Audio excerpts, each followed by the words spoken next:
Hello ICSC class 10th students. और आज के सेशन में हम बात करने वाले हैं current electricity for ICSC class 10th students. सारी चीजें डिटेल में पढ़ेंगे, बिल्कुल कॉन्सेप्ट वाइज पढ़ेंगे, बोर्ड पॉइंट ऑफ व्यू से पढ़ेंगे, कैसे क्वेश्चन घुमा के बन सकते हैं और कैसे नहीं बन सकते हैं। तो बिना टाइम वेस्ट करे स्टार्ट करते हैं आज का सेशन जो है आपके पास करंट इलेक्ट्रिसिटी। ठीक, पहले चीज समझते हैं करंट इलेक्ट्रिसिटी को पढ़ने से पहले हमें एक चीज समझना होगा, चार्जेस। सर ये चार्जेस क्या चीज है ना, क्वेश्चन मार्क। सर चार्जेस क्या है? देखो, जब when two bodies are rubbed, अगर आप एक बॉडी और दूसरी बॉडी को एक दूसरे के ऊपर रब करते हैं तो क्या होगा, एक बॉडी तो गेन ऑफ इलेक्ट्रॉन करता है, एक बॉडी लॉस ऑफ इलेक्ट्रॉन करता है। यानी कि एक बॉडी ने इलेक्ट्रॉन दूसरी बॉडी को ट्रांसफर करे और जिसने ट्रांसफर करे वो हो गया लॉस। यानी कि मैंने अपनी जेब से निकाल के कुछ पैसे किसी को दे दिए तो अब मेरी जेब खाली हो गई, यानी कि मैं हूं लॉस ऑफ इलेक्ट्रॉन पे। जिसकी जेब में गए हैं वो है गेन ऑफ इलेक्ट्रॉन्स में, यानी कि मनी उसके पास चले गए, वो गेन ऑफ इलेक्ट्रॉन। ठीक है, तो चार्जेस उस बेसिस पे दो पार्ट में क्लासिफाइड है। ठीक है, किसमें? एक पॉजिटिव और एक नेगेटिव।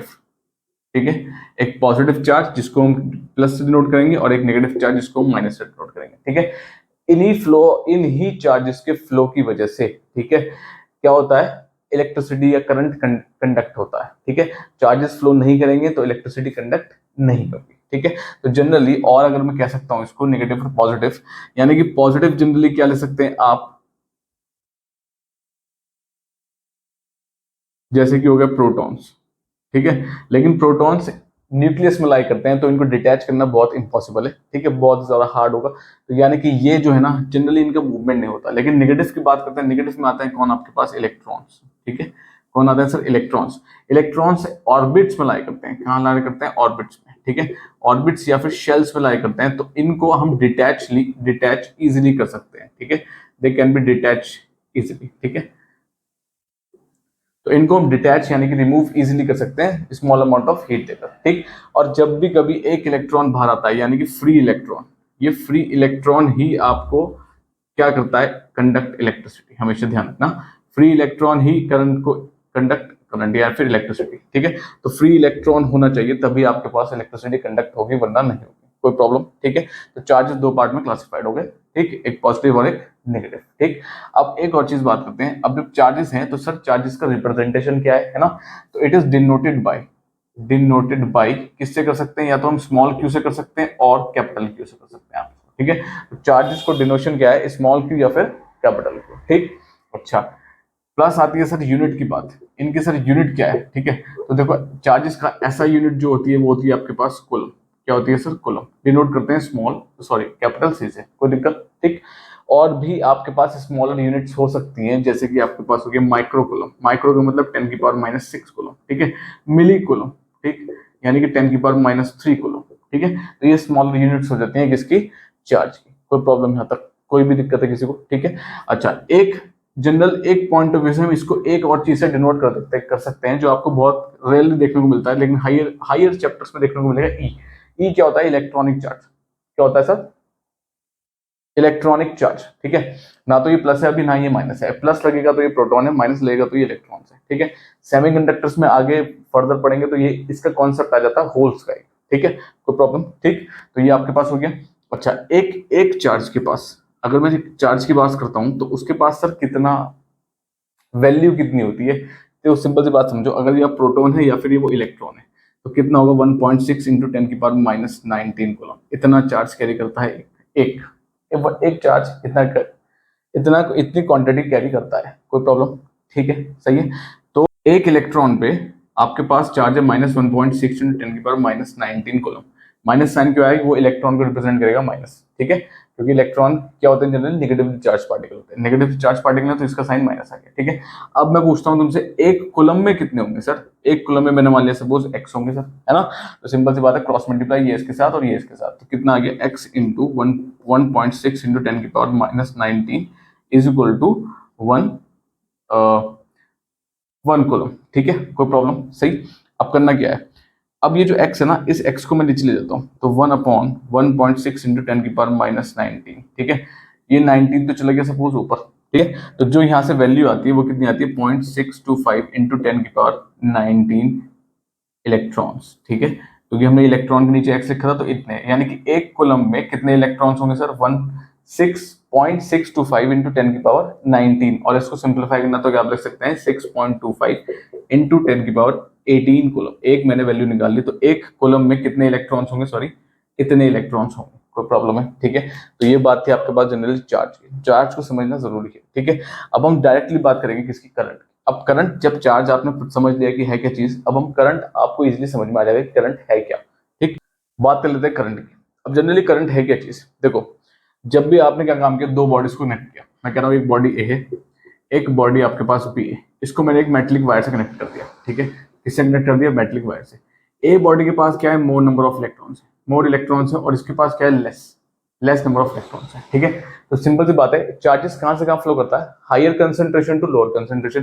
तो जो चार्ज क्यू है वो कहां से फ्लो करेगा, ए टू बी, ठीक है। ये कब तक फ्लो करेगा, जब तक दोनों के चार्जेस इक्वलाइज नहीं हो जाते। अब ये जब चार्ज फ्लो करना स्टार्ट हो गया ना, ये चार्ज जब फ्लो होना है, क्यों, क्योंकि एक हायर कंसंट्रेशन पे है, ठीक है, एक किस पे सर, हायर कंसंट्रेशन पे, ठीक, और एक किस पे सर, लोअर कंसंट्रेशन पे, ठीक। इन डिफरेंसेस की वजह से चार्जेस फ्लो होना शुरू हो गया। अब ये जो फ्लो ऑफ चार्ज है ना, ठीक है, तो जनरली किसकी वजह से, जनरली फ्री इलेक्ट्रॉन्स की वजह से, ठीक है, क्योंकि इलेक्ट्रॉन्स के पास ज्यादा है तो इलेक्ट्रॉन से फ्लो करेंगे। तो ये जो फ्लो ऑफ चार्ज है इसी को बोलते हैं जनरली करंट। इस फ्लो ऑफ चार्ज की वजह से ही आपको क्या भी देखने को मिलेगा यहाँ पे, करंट, ठीक है। तो करंट सिंपल सी बात है, एक चीज सिंपल से पता चल गई, सर करंट है क्या, करंट कुछ नहीं है, rate of flow of charge है, rate of flow of charge, ठीक है। ये आपके पास क्या है, करंट है, ठीक है। अब सर रेट ऑफ फ्लो का मतलब, रेट का मतलब किससे आ गया यहाँ पे, टाइम से, किससे सर, टाइम से, टाइम के साथ कितना चार्ज फ्लो हो रहा है, ठीक है, उसे बोलते हैं करंट, ठीक है। करंट को हम डिनोट करते हैं, डिनोटेड बाई, जो इसका डिनोटेड है वो किससे है आपके पास, आई से, ठीक है। चार्ज हमारे पास या फिर स्मॉल क्यू या फिर कैपिटल क्यू, टाइम किससे डिनोट होगा, टी से। तो एक फॉर्मूला बन जाता है I is equal to Q upon T, simple सी बात। ये आपके पास करंट का फॉर्मूला है, current is equal to charge upon time, यानी कितना चार्ज, कितने कितना कितने कितना चार्ज कितने सेकंड से कितने टाइम में फ्लो हो रहा है, कोई प्रॉब्लम है, ठीक है। आपके घर में इलेक्ट्रिसिटी है, फैन चलता है, ठीक है, तो फैन 1 घंटे चला तो उस हिसाब से बिल भी आता है ना। तो वो चार्जेस, वो पावर कंजप्शन है, ठीक है। तो वो इसी बेसिस पे कैलकुलेट है, कितना टाइम कितना चार्ज फ्लो हुआ, उसके बेसिस से वो कितना करंट फ्लो हो रहा है, उसके बेसिस से वो बिल कंडक्ट कर देते हैं, कोई दिक्कत है, ठीक है। अच्छा, अब एक और चीज सर, अगर हम बात करते हैं यूनिट की, है ना, तो सर यूनिट क्या होगी, देखो चार्ज है, चार्ज की यूनिट क्या होगी, कूलम, ठीक, लिखेंगे सी से। टाइम है, टाइम की यूनिट क्या होगी आपके पास, सेकंड, ठीक। सेकंड को एस से डिनोट कर लेते हैं, सिंपल, ठीक। तो यानी कि क्या बन गया, यूनिट क्या होगी, कूलम पर सेकंड, और इसको हम लिख सकते हैं कुछ इस तरीके से, कोई दिक्कत, ठीक है। एस ऊपर जाके क्या हो जाएगा, -1, क्योंकि जिसकी जिसकी कुछ नहीं है वहां पे पावर 1 है, कोई दिक्कत, ठीक। अब कूलम पर सेकंड को, कूलम पर सेकंड इसको बोलते हैं, कूलम पर सेकंड, पर का मतलब वो अपॉन में, ठीक है। कूलम पर सेकंड को हम एक और चीज लिख सकते हैं, जिसे हम बोलते हैं क्या, एम्पियर। स्टैंडर्ड में क्या बोलते हैं सर, एम्पियर, यानी कि ए।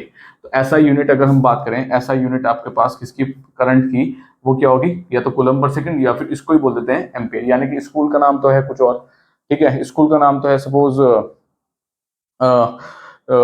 शुभम, ठीक है, घर में आप उसको बोल रहे हैं कुछ आशु, ठीक है। तो जनरली दोनों में डिफरेंसेस है, लेकिन स्टैंडर्ड जो चल रहा है वो क्या है, एम्पियर, कोई प्रॉब्लम, ठीक है, इस तरीके से, ठीक, दोनों है लेकिन बराबर है, कोई दिक्कत। अब सर एक और चीज है, आपको किसी भी सर्किट में अगर करंट मेजर करना है, ठीक है, आपको किसी भी सर्किट में अगर करंट मेजर करना है, ठीक है, तो अगर हम मेजर करेंगे करंट को तो सर कैसे करेंगे, ठीक। तो अगर मेजर करना है करंट को तो सर कुछ इंस्ट्रूमेंट्स हैं क्या, ऐसे कुछ, ठीक है। तो कौन से ऐसे इंस्ट्रूमेंट हैं जो काम आते हैं किसको, करंट को मेजर करने के, तो सर एक इंस्ट्रूमेंट है यहाँ पे, कौन सा है, सिंपल सी बात, देखो दो दो इंस्ट्रूमेंट्स है जो करंट को मेजर करेंगे। एक होता है आपके पास एमीटर, क्या होता है सर, एमीटर। एक होता है आपके पास गैल्वेनोमीटर,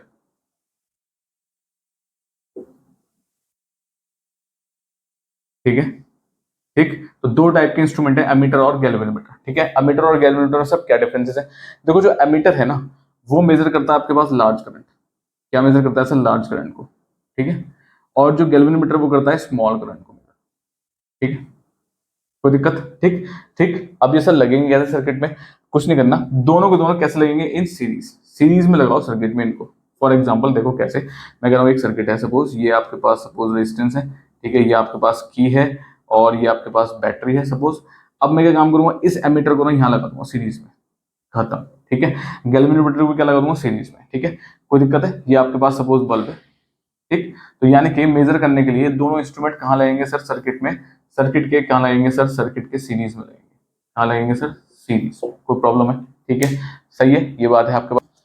अच्छा, एम्पेयर तो इससे आपके पास स्टैंडर्ड होगी, कुछ और यूनिट्स भी हैं यहाँ पे, जैसे कि माइक्रो एम्पेयर, माइक्रो का मतलब 10⁻⁻6 एम्पेयर हो जाएगा, ठीक है। मिली एम्पेयर यानी कि 10⁻³ एम्पेयर हो जाएगा। किलो एम्पेयर यानी कि 10⁻³ एम्पेयर, ठीक है। तो ये कुछ आपके पास स्मॉल और बिगर यूनिट्स हैं यहाँ पे, कोई दिक्कत, ठीक, समझ में आ गया। अब एक और चीज है, जो करंट है ना आपके पास, देखो करंट की जो डायरेक्शन है जनरली हम लेते हैं opposite to current direction of electrons, ठीक है। अब सपोज मैं एक कंडक्टर लेता हूँ, सपोज हम एक कंडक्टर लेते हैं, ठीक है। कंडक्टर का आपके पास क्या, ये एरिया ऑफ क्रॉस सेक्शन है, क्या है sir, area of cross section, ठीक है। अब अगर कंडक्टर का ये एरिया ऑफ क्रॉस सेक्शन है, मैं कहता हूं इस एरिया ऑफ क्रॉस सेक्शन से let n number of electrons are passing, let n number of electrons are passing, ठीक है। यानी कि इससे n नंबर ऑफ इलेक्ट्रॉन्स बाहर आ रहे हैं, यानी कि कुछ ऐसे ई ई ई ई ऐसे इलेक्ट्रॉन्स बाहर आ रहे हैं, ठीक है। तो वो कितने हैं, सपोज n, ठीक है, कोई दिक्कत है, ठीक। तो टोटल चार्ज कैसे पता चलेगा, टोटल चार्ज, ठीक है। अब चार्ज है किसकी वजह से सर, चार्ज इलेक्ट्रॉन से तो है, ठीक है। कितने, एक थोड़ी है सर, एक होता तो बात ई आ जाती खाली, है ना, ई फॉर इलेक्ट्रॉन्स के लिए शो हो जाता है, ठीक है। लेकिन यहाँ एन है, एन का मतलब, ई का मतलब तो एक है, एन का मतलब समझ में आएगा भाई 30 भी हो सकते हैं, 30 ई, ठीक है। तो ये 30 जो है ना, ठीक, तो वो क्या है, एन। तो ये टोटल चार्ज यानी कि क्यू क्या हो जाएगा यहाँ पे, एन इंटू ई, कोई दिक्कत, ठीक है। तो आई क्या, हमें आई का पता है, क्यू अपॉन टी होता है, क्यू किसमें हो गया, एन ई अपॉन टी। तो यहाँ से एक फॉर्मूला और बन गया आपके पास, I is equal to N E upon T. N क्या है यहाँ पे, number of electrons flowing through a area of cross section of a conductor, ठीक है। कितने एरिया ऑफ क्रॉस सेक्शन से इलेक्ट्रॉन्स फ्लो कर रहे हैं, टी आपके पास क्या है, टाइम, ठीक। तो एक फॉर्मूला यहाँ से भी बन जाता है, सिंपल सिंपल, ठीक। अच्छा, एक और चीज, जो करंट है वो आपके पास जनरली क्या है, कि स्केलर क्वांटिटी है, क्या है सर, स्केलर क्वांटिटी, यानी कि सर इसके पास सिर्फ वैल्यू है, डायरेक्शन नाम की चीज नहीं है। लेकिन अब तुम कहोगे सर करंट की डायरेक्शन तो opposite to the direction of electrons रहते हैं, है ना, बिल्कुल सही। अगर इलेक्ट्रॉन इस तरफ फ्लो हो रहा है तो करंट आपके पास जनरली इस तरफ है, देखो इसकी खुद की कोई डायरेक्शन नहीं है, ठीक है। जस्ट वो अपोजिट क्यों है इलेक्ट्रॉन्स के, इलेक्ट्रॉन्स अट्रैक्ट होंगे सपोज, मैं कहता हूँ positive terminal of a battery की तरफ, पॉजिटिव की तरफ अट्रैक्ट होंगे, ये पॉजिटिव है तो इलेक्ट्रॉन्स नेगेटिव है तो ये सब इधर भागेंगे भागेंगे। लेकिन अब हम एक चार्ज और भी तो है पॉजिटिव, पॉजिटिव चार्ज की तरफ आएगा सर, नेगेटिव बैटरी की तरफ। तो जो पॉजिटिव चार्ज का फ्लो है ना, उसी को हम मानते हैं जनरली करंट, ठीक है। तो flow of positive charge particles को ही की जो डायरेक्शन है, उसी डायरेक्शन को हम मानते हैं क्या है, करंट है। कोई प्रॉब्लम है, ठीक है। इसका खुद का कोई डायरेक्शन नहीं है, इसलिए क्या है, ये स्केलर क्वांटिटी है, ठीक, कोई दिक्कत, सही है, ठीक है। बात करते हैं पोटेंशियल, यानी कि इलेक्ट्रिक पोटेंशियल, ठीक है। अब इलेक्ट्रिक पोटेंशियल सर है क्या चीज, देखो इलेक्ट्रिक पोटेंशियल अगर मैं सिंपल वे में समझूं, सर इलेक्ट्रिक पोटेंशियल कुछ नहीं है, सिर्फ क्या है आपके पास, किसी भी चीज की क्या है, जनरली अगर बात करेंगे स्ट्रेंथ, ठीक है। स्ट्रेंथ का मतलब क्या है सर, कैपेसिटी, ठीक है। यानी कि अब स्ट्रेंथ के बेसिस पर, पोटेंशियल के बेसिस पे क्या, अब ये इलेक्ट्रिक है, इलेक्ट्रिक पोटेंशियल है, यानी कि हम चार्जेस पढ़ रहे हैं, तो यानी कि चार्ज क्यू का स्ट्रेंथ या फिर क्यू की पोटेंशियल, ठीक है। अब कैसे सर, देखो सिंपल सी बात समझो, एक आपके पास ताकतवर इंसान, एक आपके पास अच्छा खासा ताकतवर इंसान खड़ा है, ठीक है। उसके पास आप एक किसी भी वीक पर्सन को ले आए, वो उसको पुश करेगा तो वो गिर जाएगा, ठीक है। अब थोड़ा सा उतना वीक नहीं है लेकिन थोड़ा सा है, वो भी पुश करेगा तो वो भी गिरेगा, है ना। तो अब जितनी जोर से कोई इंसान धक्का देने पे गिरेगा, तो सामने वाले का पोटेंशियल पता चल जाएगा कि हाँ उसने इतनी जोर से धक्का मारा, है ना। तो ये है आपके पास पोटेंशियल, यानी कि उसकी स्ट्रेंथ या फिर कैपेसिटी कितनी है, ठीक है। अगर मैं किसी को पुश करता हूँ और वो हल्के से गिरा, तो यानी कि मैंने उतना पोटेंशियल नहीं लगाया। लेकिन अगर मैं बहुत जोर से धक्का देता हूँ, एकदम से फोर्स, अपना पूरा फोर्स लगाता हूँ, तो वो क्या है, मेरा पोटेंशियल, यानी कि हाँ उसने इतना पोटेंशियल लगाया, उसकी इतनी स्ट्रेंथ थी कि वो एकदम नीचे गिर गया। मेरे बात समझ में आई? तो जनरली ये चार्जेस का पोटेंशियल है, ठीक है, ठीक है। तो सर ये दो बातों की सिंपल, सही है। अब सर पोटेंशियल मेजर कैसे करेंगे, है ना। तो देखो सिंपल सी बात देखो, मैंने क्या काम किया, एक प्लस क्यू चार्ज रखा, ये प्लस भी हो सकता है और माइनस भी हो सकता है, ठीक है, दोनों चीजें हो सकती हैं। मैं दोनों चीजें समझा दूंगा। इसकी कुछ फोर्स होगी, ठीक है, यानी कि कुछ इसकी इलेक्ट्रिक फोर्स है, सपोज यहाँ तक काम कर रहा है, ये इसकी इलेक्ट्रिक फोर्स है, यानी कि ये इसका रीजन है, इतना एरिया कवर करेगा, यानी यहाँ तक कोई भी आएगा तो फोर्स ऑफ प्लस है तो रिपल्शन लगेगा, या फिर माइनस है तो अट्रैक्शन लगेगा, ठीक है। तो मैं क्या काम करता हूँ, इन्फिनिटी से एक टेस्ट चार्ज लेके आता हूँ यहाँ पे, क्या लेके आता हूँ सर, टेस्ट चार्ज। एक चीज ध्यान रखना, ये जो टेस्ट चार्ज है ना, ये बहुत ही स्मॉल पोटेंशियल का है, ठीक है। यानी कि ये इतना कमजोर है, ये इसका कुछ नहीं बिगाड़ सकता, लेकिन ये उसका बिगाड़ सकता है। मेरे पास समझ में आ गई, ठीक है। यानी कि इस टेस्ट चार्ज का इस पे कोई इफेक्ट नहीं है, लेकिन इसका उस पर पूरा इफेक्ट पड़ेगा, ठीक है। तो यानी कि टेस्ट चार्ज को हम डिनोट करते हैं क्यू नॉट से, किससे डिनोट करते हैं सर, क्यू नॉट, ठीक। और टेस्ट चार्ज हमेशा ऑलवेज क्या रहता है सर, पॉजिटिव, ये नेगेटिव नहीं रहेगा, हमेशा क्या रहेगा सर, पॉजिटिव, ये चीज ध्यान रखना, ठीक है। टेस्ट चार्ज हमेशा पॉजिटिव रहेगा। अब जब मैं इसको टेस्ट चार्ज को क्यू नॉट को इन्फिनिटी से लेके आऊंगा एक पॉइंट तक, मैं यहाँ इस पॉइंट पे ले आऊंगा इसको अंदर को, ठीक है। अब सर ये खुद तो आएगा नहीं, क्यों? क्योंकि टेस्ट चार्ज खुद पॉजिटिव है और ये भी पॉजिटिव है, तो फोर्स ऑफ क्या लगेगी सर, फोर्स ऑफ रिपल्शन लगेगी, और फोर्स ऑफ रिपल्शन को इधर लगेगी, फोर्स ऑफ रिपल्शन FOR, ठीक है, फोर्स ऑफ रिपल्शन लगेगी, बिल्कुल सही। लेकिन अगर यही चार्ज नेगेटिव होता तो क्या लगता सर, फोर्स ऑफ अट्रैक्शन लगता, तो फोर्स ऑफ अट्रैक्शन लगता है ना, नेगेटिव है तो फोर्स ऑफ अट्रैक्शन है, ठीक। क्यों? क्योंकि यहाँ पे क्या है, minus plus, unlike charges attract each other, लेकिन यहाँ क्या है, प्लस प्लस, ये भी प्लस और वो भी प्लस, ठीक है। तो यहाँ फोर्स ऑफ रिपल्शन लगेगा अगर ये प्लस है तो, और अगर ये माइनस है तो फोर्स ऑफ अट्रैक्शन लगेगा, कोई दिक्कत, ठीक है। अब जब फोर्स ऑफ रिपल्शन में मुझे ज्यादा काम करना पड़ेगा, बच्चा स्कूल नहीं जा रहा है, मेरी बात समझो ध्यान से, एक बच्चा स्कूल नहीं जा रहा है तो मुझे उसको फिंगर पकड़ के थोड़ा सा लेके जाना पड़ेगा, है ना, तो वो रोएगा भी, उसे चुप भी कराना पड़ेगा, तो मेरा काम ज्यादा है, ठीक है, मेरे एफर्ट ज्यादा लग रहे हैं उसको यहाँ तक पहुंचाने में, कोई दिक्कत, ठीक है। अब अगर एक बच्चा पहले से ही स्कूल जाना चाहता है ना, तो लेकिन भाई उसे स्कूल तक तो छोड़ के आना पड़ेगा, तो काम तो मुझे तब भी करना पड़ेगा। लेकिन अगर बच्चा नहीं जाना चाहता तो मुझे काम ज्यादा करना पड़ेगा, उसको मैंने मैनिपुलेट करना पड़ेगा, मेरे पास समझ में आ गई। तो यानी कि मैं इस टेस्ट चार्ज को जब यहाँ तक लाऊंगा तो फोर्स ऑफ रिपल्शन भी लग सकता है, अगर प्लस है तो प्लस प्लस, और माइनस है अगर ये तो फोर्स ऑफ अट्रैक्शन लगेगा, ठीक है, कोई दिक्कत, ये हमेशा प्लस ही रहेगा, इस पर कोई चेंजेस नहीं आने वाले, ठीक। तो मुझे क्या करना पड़ेगा, यहाँ पे वर्क डन करना पड़ेगा, क्या करना पड़ेगा सर, वर्क डन करना पड़ेगा, ठीक है।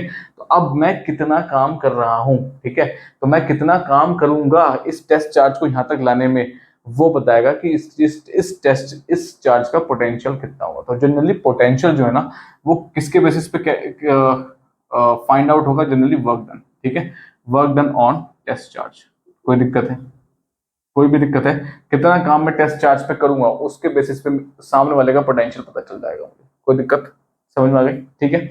अच्छा, एक और चीज समझते हैं आप, ये तो बात हो गई सर ये वाली, है ना। तो ठीक है, तो सिंपल सी बात, पोटेंशियल जनरली क्या हो गया, पोटेंशियल को, ठीक है, वर्क डन से पता लगेगा। पोटेंशियल को डिनोट किससे करते हैं, पोटेंशियल को डिनोट करते हैं किससे, V से, किससे सर, V से, ठीक है। तो पोटेंशियल जनरली है क्या, potential is equal to work done, कितना काम करा हमने, लेकिन हमने काम किसके ऊपर किया, क्यू नॉट के ऊपर किया। कोई दिक्कत, कोई भी प्रॉब्लम, ठीक है, कोई दिक्कत है। आप बहुत बुक्स में टेस्ट चार्ज को और बड़ा क्यू से मानेंगे, ठीक है, बहुत बुक्स में मिलेगा आपको, तो कंफ्यूज होने की जरूरत नहीं है। अगर आप क्यू नॉट भी लिख के आते हैं तो भी ठीक है, अगर आप कैपिटल क्यू लिख रहे हैं वो आपके ऊपर डिपेंड करता है, आप टेस्ट चार्ज का रिप्रेजेंटेशन किससे कर रहे हैं, वो आपको मेंशन करना पड़ेगा, let the test charge be capital Q, let the test charge be Q not, ठीक है, उसका कोई इशू नहीं है, उससे आप बिल्कुल बेफिक्र रहे, न मार्क्स नहीं कटने वाले, ठीक है। जो भी आप रिप्रेजेंटेशन लेते हैं उसको वहां मेंशन कर दीजिएगा, ठीक। तो V is equal to W upon Q, ये हो गया इसके पास फॉर्मूला जल्दी, यानी कि कितना काम किया ऑन टेस्ट चार्ज, कोई प्रॉब्लम है, ठीक है। अब अगर ये अंदर आता है तो ठीक, ठीक है, कोई प्रॉब्लम है यहाँ तक, ठीक। तो अगर मैं पोटेंशियल की जनरली डेफिनेशन लिखूं तो क्या होगी, वर्क डन, तो generally amount of work done per unit charge in bringing a positive charge from infinity to a point, ठीक है। तो मैं इन्फिनिटी से इस पॉइंट तक इसको लेके आया हूँ, ठीक है, तो ये बताएगा कि मैंने कितना काम किया है इसको यहाँ तक लाने में, कोई प्रॉब्लम है, ठीक है। ये होता है पोटेंशियल, किसी भी चार्ज का पोटेंशियल ऐसे पता चल जाएगा, कोई प्रॉब्लम, ठीक। दूसरी चीज, सही, पोटेंशियल जनरली क्या है सर, स्केलर क्वांटिटी, इसके पास सिर्फ वैल्यू है, डायरेक्शन नाम की कोई चीज नहीं है, ठीक है, सिर्फ और सिर्फ वैल्यू है इसके पास, ठीक है, डायरेक्शन नाम की कोई चीज है नहीं, तो ये स्केलर क्वांटिटी है, ठीक, ठीक है। यूनिट पे बात करते हैं, अगर यहीं से, अगर मैं यहीं से यूनिट यूनिट भी प्लॉट कर लेते हैं यहाँ पे, ठीक, तो यहाँ से अगर मैं यूनिट निकालता हूँ इसकी, तो सर यूनिट क्या हो जाएगी जनरली, देखो सिंपल सी बात है, यूनिट क्या होगी इसके पास, वर्क डन की यूनिट क्या होती है, जूल, क्या होती है सर, जूल, यानी कि J अपॉन क्यू नॉट, यानी कि टेस्ट चार्ज, या फिर क्यू क्या होगी सर, कूलम, है ना, तो ये होगी आपके पास कूलम, ठीक है, यानी कि C। तो यानी कि यूनिट क्या होगा जनरली आपके पास, जूल, और लिख सकते हैं जूल पर कूलम, ठीक है। और इस जूल पर कूलम को ही बोल देते हैं, मैंने बताया था ना, स्कूल का नाम कुछ और घर का नाम कुछ और, जूल पर कूलम को ही बोल देते हैं क्या, वोल्ट, क्या बोल देते हैं, वोल्ट, V, कोई प्रॉब्लम, ठीक है, कोई दिक्कत है, ये इसकी ऐसा यूनिट होगी, सही है, कोई परेशानी, ठीक। कोई भी दिक्कत हो तो कमेंट सेक्शन में आप ड्रॉप कर सकते हैं, ठीक है, सोल्यूशन मिलेगा, बिल्कुल मिलेगा, सही है। अच्छा, एक क्वेश्चन और आ सकता है यहाँ से, ठीक है, अगर मैं कहता हूँ यहाँ पे ये है, अगर मैं इस फॉर्मूले में 1V लगा दूं, अगर मैं 1 लिख रहा हूँ, 1 का मतलब सर इक्वल टू में कुछ 1 है तो यहाँ से भी डिवाइड होकर 1 ही आएगा ना, तो क्या होगा, 1W अपॉन 1 क्यू नॉट, ठीक है, कोई दिक्कत है। तो अब क्वेश्चन यहाँ से बनेगा डिफाइन 1 वोल्ट, डिफाइन 1 वोल्ट, आपको 1 वोल्ट को डिफाइन करना है, यानी कि जो यूनिट है पोटेंशियल की उसको डिफाइन करना है। तो सर यूनिट ऑफ पोटेंशियल कैसे डिफाइन करेंगे? सिंपल सी बात है सर, 1 डब्ल्यू है। 1 डब्ल्यू का मतलब क्या हो गया? 1 joule of work. 1 joule of work, ठीक है, वर्क इज डन, ठीक है, 1 joule of work is done. 1 joule आपने काम किया है, किसको? In bringing 1 coulomb of charge, कहां से कहां लाना है? From infinity to that point, जिस भी पॉइंट तक लाना है वहां तक। कोई प्रॉब्लम है यहाँ तक? सेम डेफिनेशन है, कुछ नहीं करना, बस यहाँ पे वर्क के आगे 1 जूल ऑफ आ जाएगा, यहाँ पे 1 कूलम ऑफ चार्ज आ जाएगा। कोई प्रॉब्लम है? कोई भी दिक्कत है किसी को? ठीक है, तो यहाँ से क्वेश्चन बन सकता है डिफाइन 1 वोल्ट, कोई प्रॉब्लम? ठीक, यूनिट को भी आपको डिफाइन करना आना चाहिए, सही है, ठीक। अब ये तो बात हुई पोटेंशियल की। अब एक और कॉन्सेप्ट आता है आपके पास, पोटेंशियल डिफरेंस। कौन सा आता है सर? Potential difference. अब डिफरेंस क्या है? देखो, पोटेंशियल डिफरेंस कुछ नहीं है, यहाँ पे तो क्या हो रहा था, ये बेचारा बहुत कमजोर था, यानी कि ये इस पे इफेक्ट नहीं डाल रहा था, ये इस पे इफेक्ट डाल रहा था। अब पोटेंशियल डिफरेंस कहाँ होगा? डिफरेंस वहां आएगा जब दो लोग ताकतवर होंगे, एक थोड़ा ज्यादा होगा तो एक थोड़ा कम होगा, लेकिन बिल्कुल कमजोर नहीं होगा। मेरी बात समझिए, वहां पोटेंशियल डिफरेंस आएगा, ठीक है। अभी देख सकते हैं उसको। पोटेंशियल डिफरेंस क्या चीज है? देखो, पोटेंशियल डिफरेंस कुछ नहीं है, it is equal to work done per unit charge, work done per unit charge in moving a positive test charge, यानी कि क्यू नॉट, और आप जो capital Q, from 1 point to another, ठीक है।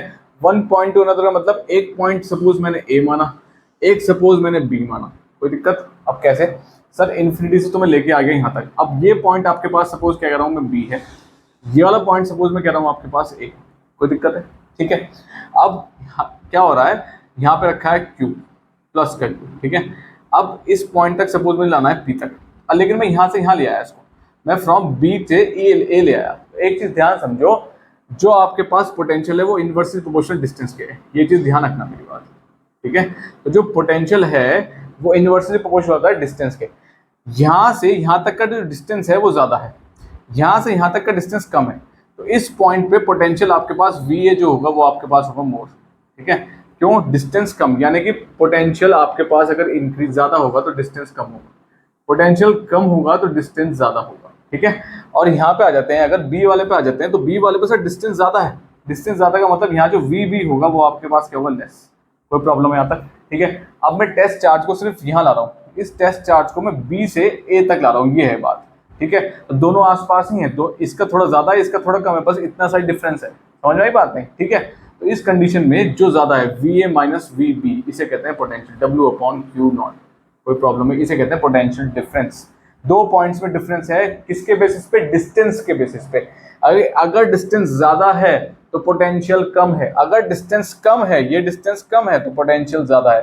तो दोनों पॉइंट्स के बेसिस में पोटेंशियल का डिफरेंस है on the basis of distance. अगर बात समझे, ये चीज ध्यान रखना, डिस्टेंस इनवर्सली प्रोपोर्शनल है किसके? सॉरी, पोटेंशियल इनवर्सली प्रोपोर्शनल है डिस्टेंस के, ये आप पे काम आएगा, कोई दिक्कत?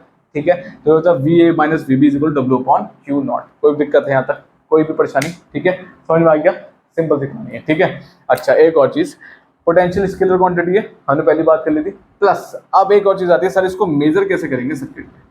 हाउ टू मेजर, ठीक है। और कोई ऐसा इंस्ट्रूमेंट है इसको मेजर करने के लिए? मैंने कहा हाँ बिल्कुल है, उस इंस्ट्रूमेंट का नाम होता है वोल्ट मीटर। क्या होता है सर? Volt meter.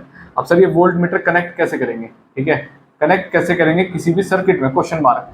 देखो, वोल्ट मीटर कनेक्ट करने का, वोल्ट मीटर को हम सिंबल को यूज करते हैं वी से, ठीक है।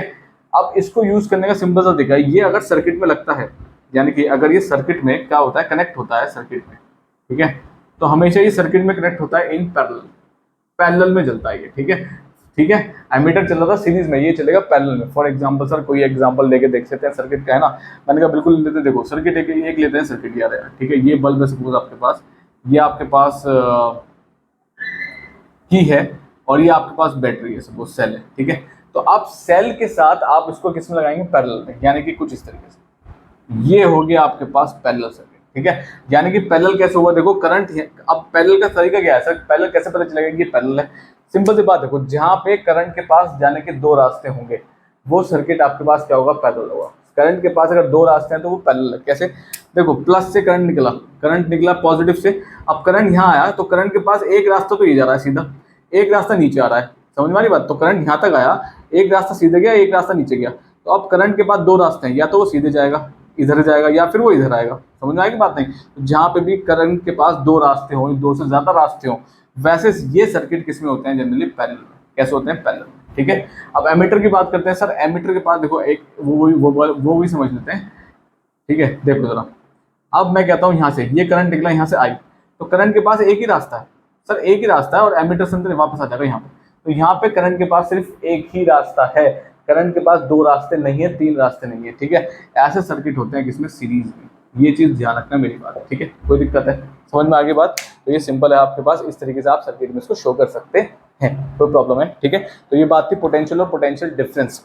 ठीक है, पोटेंशियल डिफरेंस की भी सेम यूनिट है, अब जो यूनिट है आपके पास पोटेंशियल की, कोई ज्यादा डिफरेंस नहीं, वो भी वोल्ट है और ये भी वोल्ट है। ठीक, कोई प्रॉब्लम?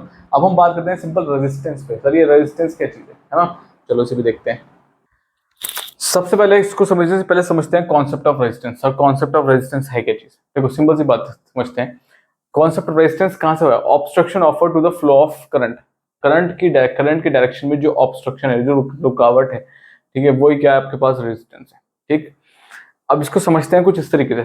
ठीक है, लेट अस कंसीडर कंडक्टर। मैंने एक कंडक्टर कंसीडर किया, सपोज एक कंडक्टर है। ठीक है, अब इस कंडक्टर में अगर सपोज कंडक्टर है कोई भी, अगर कॉपर का वायर आप बाजार से ले आए तो उसे छूते करंट लगता है क्या? नहीं लगता। जब तक वो पॉजिटिव और नेगेटिव टर्मिनल से कनेक्ट नहीं होगा तब तक उसमें कुछ नहीं होने वाला है ना। तो मैं सपोज इसको भी कनेक्ट नहीं करते हैं। ठीक है, अब क्या है यहाँ पे क्या होगा? इलेक्ट्रॉन भी होंगे। ठीक है, यानी कि सपोज प्लस माइनस बना लेते हैं, सपोज प्लस भी चार्जेस होंगे, नेगेटिव भी होंगे। नेगेटिव का मतलब इलेक्ट्रॉन्स है, प्लस का मतलब प्रोटॉन्स है। ठीक है, तो यहाँ पे सर नेगेटिव भी है और पॉजिटिव भी है, कोई दिक्कत है? ठीक है, अब ये न्यूट्रल है, ये क्या है अभी? न्यूट्रल। ठीक, अब इसमें कोई मूवमेंट नहीं है फिलहाल भी। ठीक है, क्योंकि ये न्यूट्रल है आपके पास। सही, अब जैसे ही मैं क्या काम करूंगा ना, इसका एक एंड किससे कनेक्ट करूंगा? बैटरी से। की लगाया, की के पास एक सेल लगाया और उसको कनेक्ट कर दिया। ठीक है, अब एक सेल का प्लस टर्मिनल और एक नेगेटिव टर्मिनल है। ठीक, जैसे ही कनेक्ट होंगे तो इलेक्ट्रॉन्स में क्या होता है ना, unlike charges attract each other, है ना? ठीक है, तो इलेक्ट्रॉन्स यहां से तुरंत भागने शुरू होंगे इधर की तरफ। इलेक्ट्रॉन्स इधर इधर की तरफ भागना शुरू हो जाएंगे मिनट से पहले। ठीक है, ये सारे के सारे इधर आ जाएंगे, यानी कि इलेक्ट्रॉन यहां से बाहर आना चाहेंगे, फटाफट से फ्री होना चाहेंगे। ठीक है, प्लस चार्जेस जनरली क्या है, जो जिन्हें हम प्रोटॉन्स बोलते हैं, वो जनरली न्यूक्लियस में लाई करते हैं। उनका मूवमेंट बहुत ही क्या है? रेयर है। ठीक है, तो प्लस चार्जेस अपनी जगह ही क्या रहेंगे? स्टेबल रहेंगे, वो नहीं जाने वाले। एक दो निकल के आ जाएंगे, सपोज मैं कह रहा हूँ, ये थोड़ा सा भागने की कोशिश करेंगे। ठीक है, निकलने की अट्रैक्शन तो होगा, एक दो निकल के आ सकते हैं, वरना प्लस चार्जेस क्या होंगे? स्टेबल होंगे। ठीक है, कोई दिक्कत? अब इलेक्ट्रॉन्स फ्री हैं, इलेक्ट्रॉन्स भागने की कोशिश करेंगे। तो ये जो इलेक्ट्रॉन्स है ना, ये इलेक्ट्रॉन्स क्या होगा यहाँ पे? देखो सिंपल सी बात, एक तो ये क्या करेंगे? कोलाइड करेंगे। ठीक है, यानी कि कोलाइड। ठीक है, ठीक है, तो जो प्लस वाले हैं जनरली, तो जो प्लस वाले वो जनरली क्या है? फिक्स्ड है। ठीक है, ये जनरली मूव नहीं करेंगे। ठीक, लेकिन इलेक्ट्रॉन्स मूव करेंगे। अब जो इलेक्ट्रॉन्स है ना, वो जनरली क्या होंगे? कोलाइड करेंगे। सबसे पहली चीज, कोलाइड किसके साथ करेंगे सर? एक तो आपके पास खुद के साथ करेंगे, देमसेल्व्स। ठीक है, अब देमसेल्व्स के साथ सर कैसे कोलाइड कर सकते हैं? देखो सिंपल सी बात है, इलेक्ट्रॉन इलेक्ट्रॉन, अगर दो इलेक्ट्रॉन है, ये एक इलेक्ट्रॉन ये रहा, एक इलेक्ट्रॉन ये रहा, एक नेगेटिव ये रहा, एक नेगेटिव ये रहा, तो एक दूसरे पे कौन सी फोर्स लगाएंगे? ये दोनों को दोनों क्या लगाएंगे? Force of repulsion. दोनों एक दूसरे पे फोर्स ऑफ रिपल्शन है, दोनों एक दूसरे को दूर फेंकने की कोशिश करेंगे। ठीक है, क्यों? क्योंकि दोनों लाइक चार्जेस है, वो भी इलेक्ट्रॉन है, वो भी इलेक्ट्रॉन है, वो भी नेगेटिव है, वो भी नेगेटिव है, तो एक दूसरे को बर्दाश्त नहीं करेंगे, दूर तो करेंगे। ठीक, कोई दिक्कत है? तो यानी कि एक तो कोलिजन होगा देमसेल्व्स, दूसरा किससे होगा? सबसे तगड़ा कोलिजन किससे होगा? पॉजिटिव चार्जेस से। जो पॉजिटिव चार्जेस रास्ते में फिक्स्ड हैं उनके साथ क्या होगा? कोलिजन होगा। ठीक है, अब अच्छा दूसरी चीज, ये तो हुई कोलिजन की बात। दूसरी चीज क्या होगी आपके पास? अब ये ड्रिफ्ट करेंगे। ठीक है, अब जरूरी नहीं कि पूरे पूरे कोलाइड करें, थोड़ा बहुत साइड से भी तो निकल सकते हैं चूंकि, है ना? तो ये ड्रिफ्टिंग भी होगी, यहाँ पे ड्रिफ्ट भी देखने को मिलेगी। अब इसकी वजह से क्या होगा ना, इन इलेक्ट्रॉन्स की स्पीड में क्या होगा? रिडक्शन होगा। क्या होगा सर? स्पीड में रिडक्शन। ठीक है, यानी कि जिस स्पीड से जाना चाहते थे उस स्पीड से नहीं जाएंगे, तो स्पीड में क्या होगा सर? रिडक्शन होगा। क्यों होगा? Due to repeated collision. ठीक है, रिपीटेड कोलिजन की वजह से यहाँ पे क्या होगा? रिडक्शन हो जाएगा। कोई दिक्कत है? बार बार टकराने से क्या होगा? इनकी स्पीड में रिडक्शन होगा, लेकिन फिर भी इलेक्ट्रॉन क्या काम करेंगे? रिपीटेड कोलिजन के बाद they will continue there motion, यानी कि वो फिर भी उसके बाद हल्के हल्के चलते रहेंगे स्लोली। कोई दिक्कत है? ठीक है, हल्के हल्के पहुंचते रहेंगे, पहुंचते पहुंचते पहुंचते बाहर आ जाएंगे, फ्री हो जाएंगे। कोई दिक्कत है? ठीक है, मंजिल तक पहुंच जाएंगे, कोई प्रॉब्लम। लेकिन जो ये पूरा प्रोसेस है, जहाँ पे कोलिजन भी हुई, ड्रिफ्टिंग भी हुई, ठीक है, मल्टीपल कोलिजन हुए, मल्टीपल कोलिजन से क्या हुआ? स्पीड में लॉस हुआ। ठीक है, स्पीड में लॉस हुआ यानी कि रिडक्शन हुआ मल्टीपल कोलिजन से। ठीक है, इसके चलते क्या होता है ना, यहाँ पे एनर्जी लॉसेस होती है। क्या होती हैं सर? इस पूरे प्रोसेस के चलते क्या होता है सर? Energy losses. कोई प्रॉब्लम है यहाँ तक? ठीक है। और यही एनर्जी जो लॉसेस है ना, ये एनर्जी लॉसेस जो हो रहे हैं करंट की डायरेक्शन में, ठीक है, ठीक, क्योंकि इलेक्ट्रॉन जब इधर भागेगा तो करंट की डायरेक्शन हम अपोजिट दे दें तो करंट भी तो उधर जाएगा, है ना? तो ये जितना इसका मूव, जितना ज्यादा ये जितनी स्पीड इसकी होगी उतनी करंट की होगी सपोज, ठीक है, तो करंट में रिडक्शन मिलेगा। तो ये जो एनर्जी लॉसेस हैं यही क्या होते हैं जनरली? रेजिस्टेंस। इसी को बोलते हैं क्या? इस एनर्जी लॉसेस यानी कि ऑब्स्ट्रक्शन को ही बोलते थे क्या? रेजिस्टेंस। आ गई बात समझ में? ठीक है, समझ में आई बात? नहीं, ये एनर्जी लॉसेस ही रेजिस्टेंस है। और एनर्जी लॉसेस किसकी वजह से हो रहे हैं? Due to collision, due to drifting, due to multiplicated collisions. कोई प्रॉब्लम है यहाँ तक? ठीक है, ये है कॉन्सेप्ट ऑफ रेजिस्टेंस। वरना एक चीज देखो ना, जो आपके घर के बाहर ब्लैक कलर के वायर्स पड़े हैं कॉपर के, ठीक है, उनमें कोई रेजिस्टेंस थोड़ी लगाते हैं मार्केट से लाके। रेजिस्टेंस कुछ इस तरीके से लगाते हैं मार्केट से, मार्केट में मिल जाता है, वहां रेजिस्टेंस थोड़ी लगे हुए हैं, नहीं लगे हुए। फिर भी उन वायर्स में लॉस ऑफ एनर्जी है। क्यों है? वो इस वजह से है, इलेक्ट्रॉन्स, जब लाइट करंट फ्लो करता है तो इलेक्ट्रॉन्स की वजह से फ्लो करता है। पॉजिटिव चार्ज फिक्स है, पॉजिटिव चार्ज की वजह से करंट फ्लो नहीं कर रहा। जब करंट फ्लो कर रहा है वो इलेक्ट्रॉन्स की वजह से फ्लो कर रहा है, और इलेक्ट्रॉन्स आपस में क्या करते हैं?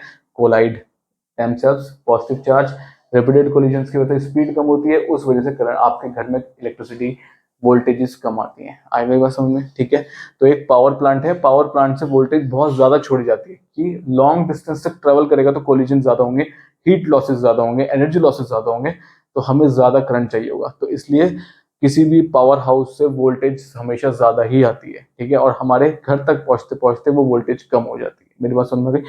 Due to this energy losses. कोई प्रॉब्लम है किसी को? ठीक है, कोई दिक्कत किसी को? ठीक। और यहाँ पे रिकॉम्बिनेशन भी हो जाता है कई बार।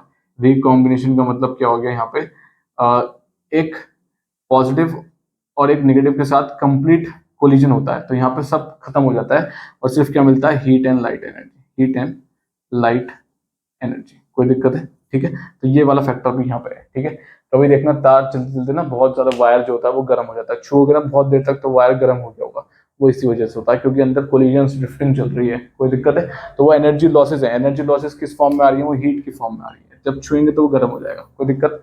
ठीक है, तो ऐसे जो वायर्स आपके घर के बाहर पड़े हैं उसमें लॉस ऑफ एनर्जी किस वजह से है? वो इस वजह से है। वहां कोई रेजिस्टेंस नहीं लगाया जा रहा बाजार से लगे, कि जो रेजिस्टेंस का काम क्या होता है? करंट को रोकना। तो बाजार से लाके कोई नेचुरल रेजिस्टेंस वहां नहीं लगाया जा रहा है। समझ में आई बात?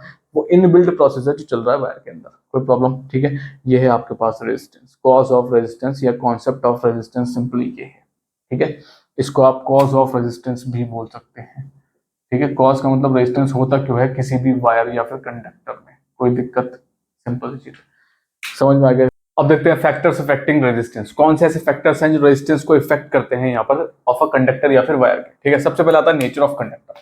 नेचर से मतलब क्या हो सकता है सर? आपके पास गुड कंडक्टर हो सकता है या फिर बैड कंडक्टर हो सकता है। ठीक है, गुड कंडक्टर जो होगा उसके पास क्या होगा? आपके पास एक्सिस ऑफ फ्री इलेक्ट्रॉन्स होंगे, एक्सिस ऑफ फ्री इलेक्ट्रॉन्स। ठीक है, और इलेक्ट्रॉन ज्यादा होंगे तो आपके पास क्या होगा? इलेक्ट्रॉन्स का मूवमेंट क्या करेगा? करंट को कंडक्ट करेगा। ठीक है, ठीक, तो अब जब करंट ज्यादा कंडक्ट होगा तो एक चीज समझो यहाँ पर, करंट अगर ज्यादा होगा तो ऑटोमेटिकली रेजिस्टेंस क्या होगा? कम। ठीक है, कोई दिक्कत है? सही, रेजिस्टेंस आपके पास कम हो जाएगा यानी कि करंट का फ्लो अगर ज्यादा होगा तो। ठीक है, बैड कंडक्टर्स का मतलब हो गया रबर, वुड और ग्लास। ठीक है, यहाँ पे फ्री इलेक्ट्रॉन्स है ही नहीं, जब इलेक्ट्रॉन्स का मूवमेंट ही नहीं है तो आपके पास करंट कम होगा और रेजिस्टेंस क्या होगा?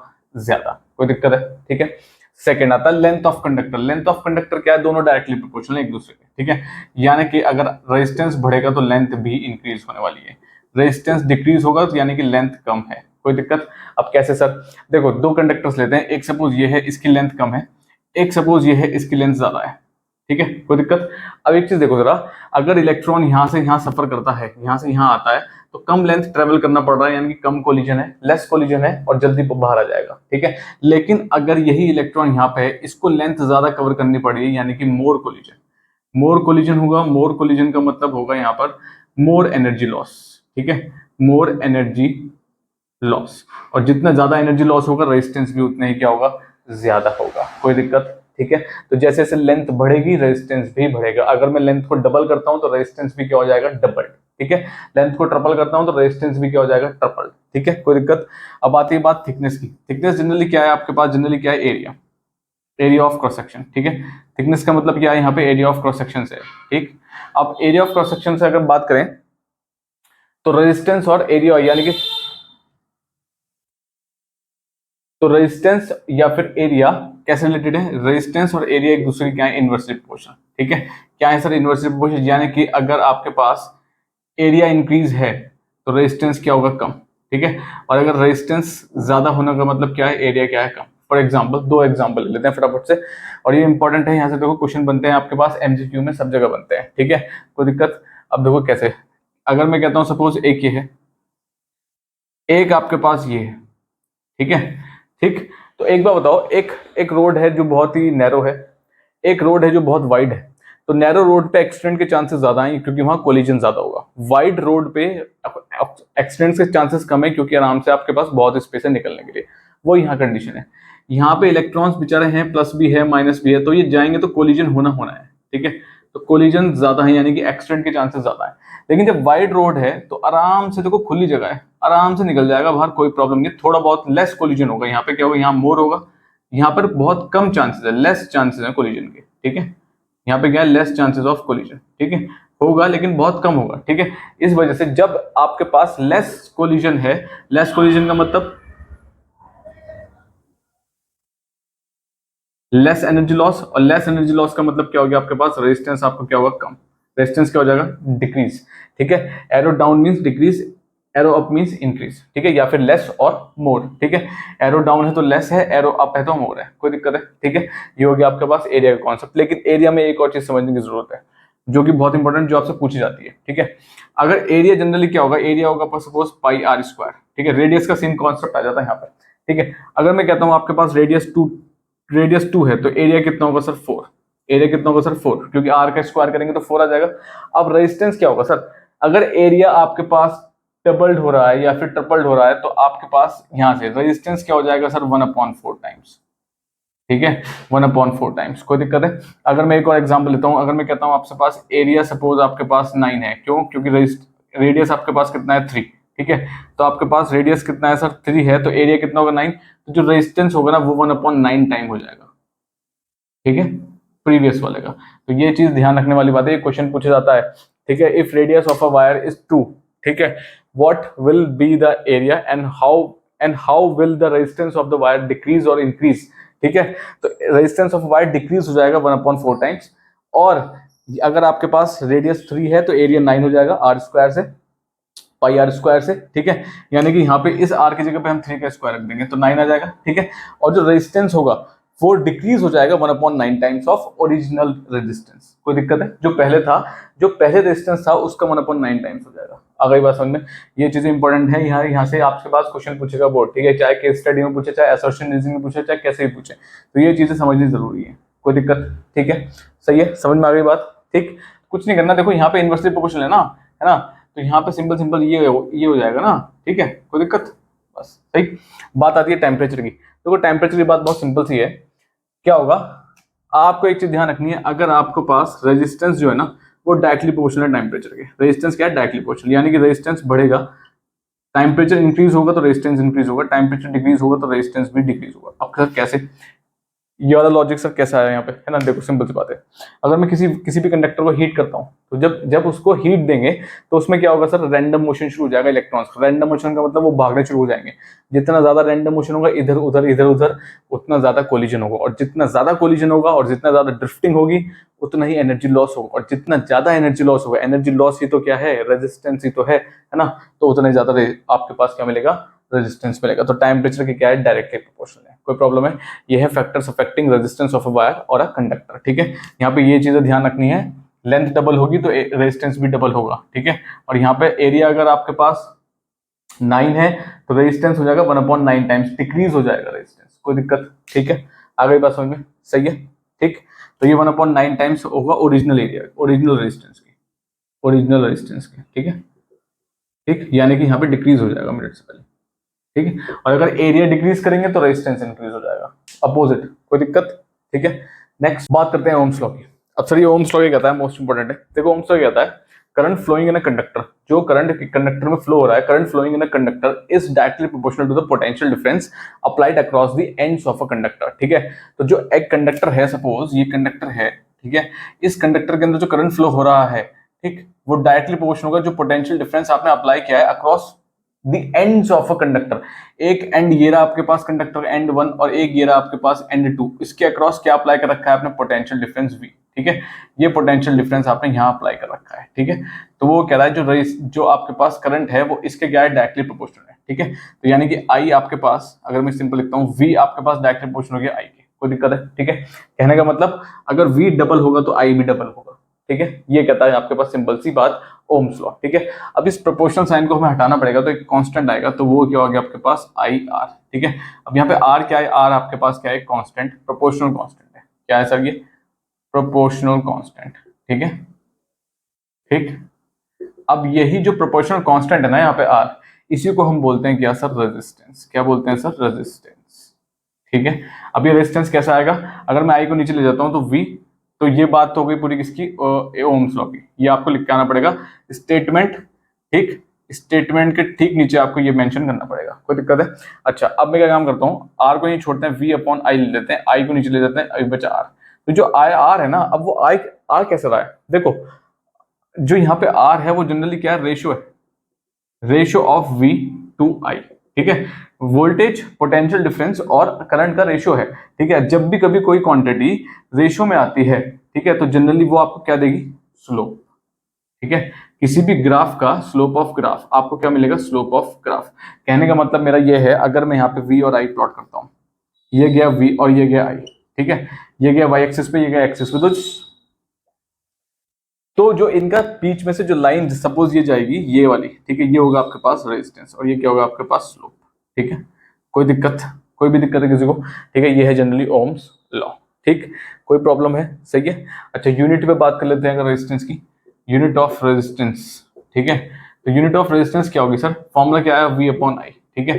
पोटेंशियल डिफरेंस को वोल्ट से डिनोट करते हैं और वो V से ही डिनोट होता है, तो यानी कि वोल्ट हो गया, यानी कि आप इसको लिख सकते हैं V। करंट किससे डिनोट होता है सर, करंट आपके पास कूलम से, सॉरी एम्पियर से डिनोट होता है, तो ये आ गया आपके पास एम्पियर, ठीक है।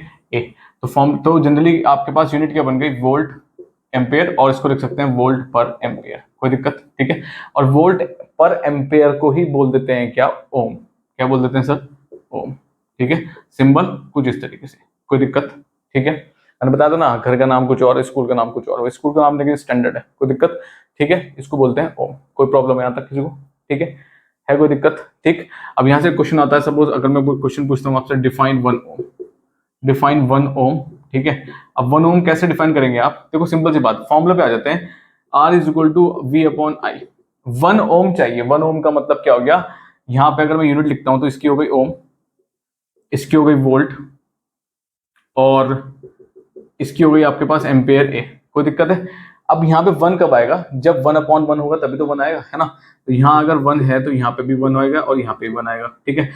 If 1 ohm is defined as if 1 ampere of current flows through it when a potential difference of 1 volt is applied across the ends of conductor, यानी कि ये आपके पास 1 वोल्ट है यहाँ पर, end of conductor, and across मतलब ये इन ends of conductor के अक्रॉस हमने पोटेंशियल डिफरेंस अप्लाई कर रखा है, ठीक है। तो आपको पास फॉर्मूला पता है तो सिंपल से आपके पास आप इसको डिफाइन कर देंगे, कोई प्रॉब्लम है, ठीक है, समझ में आ गया, सही,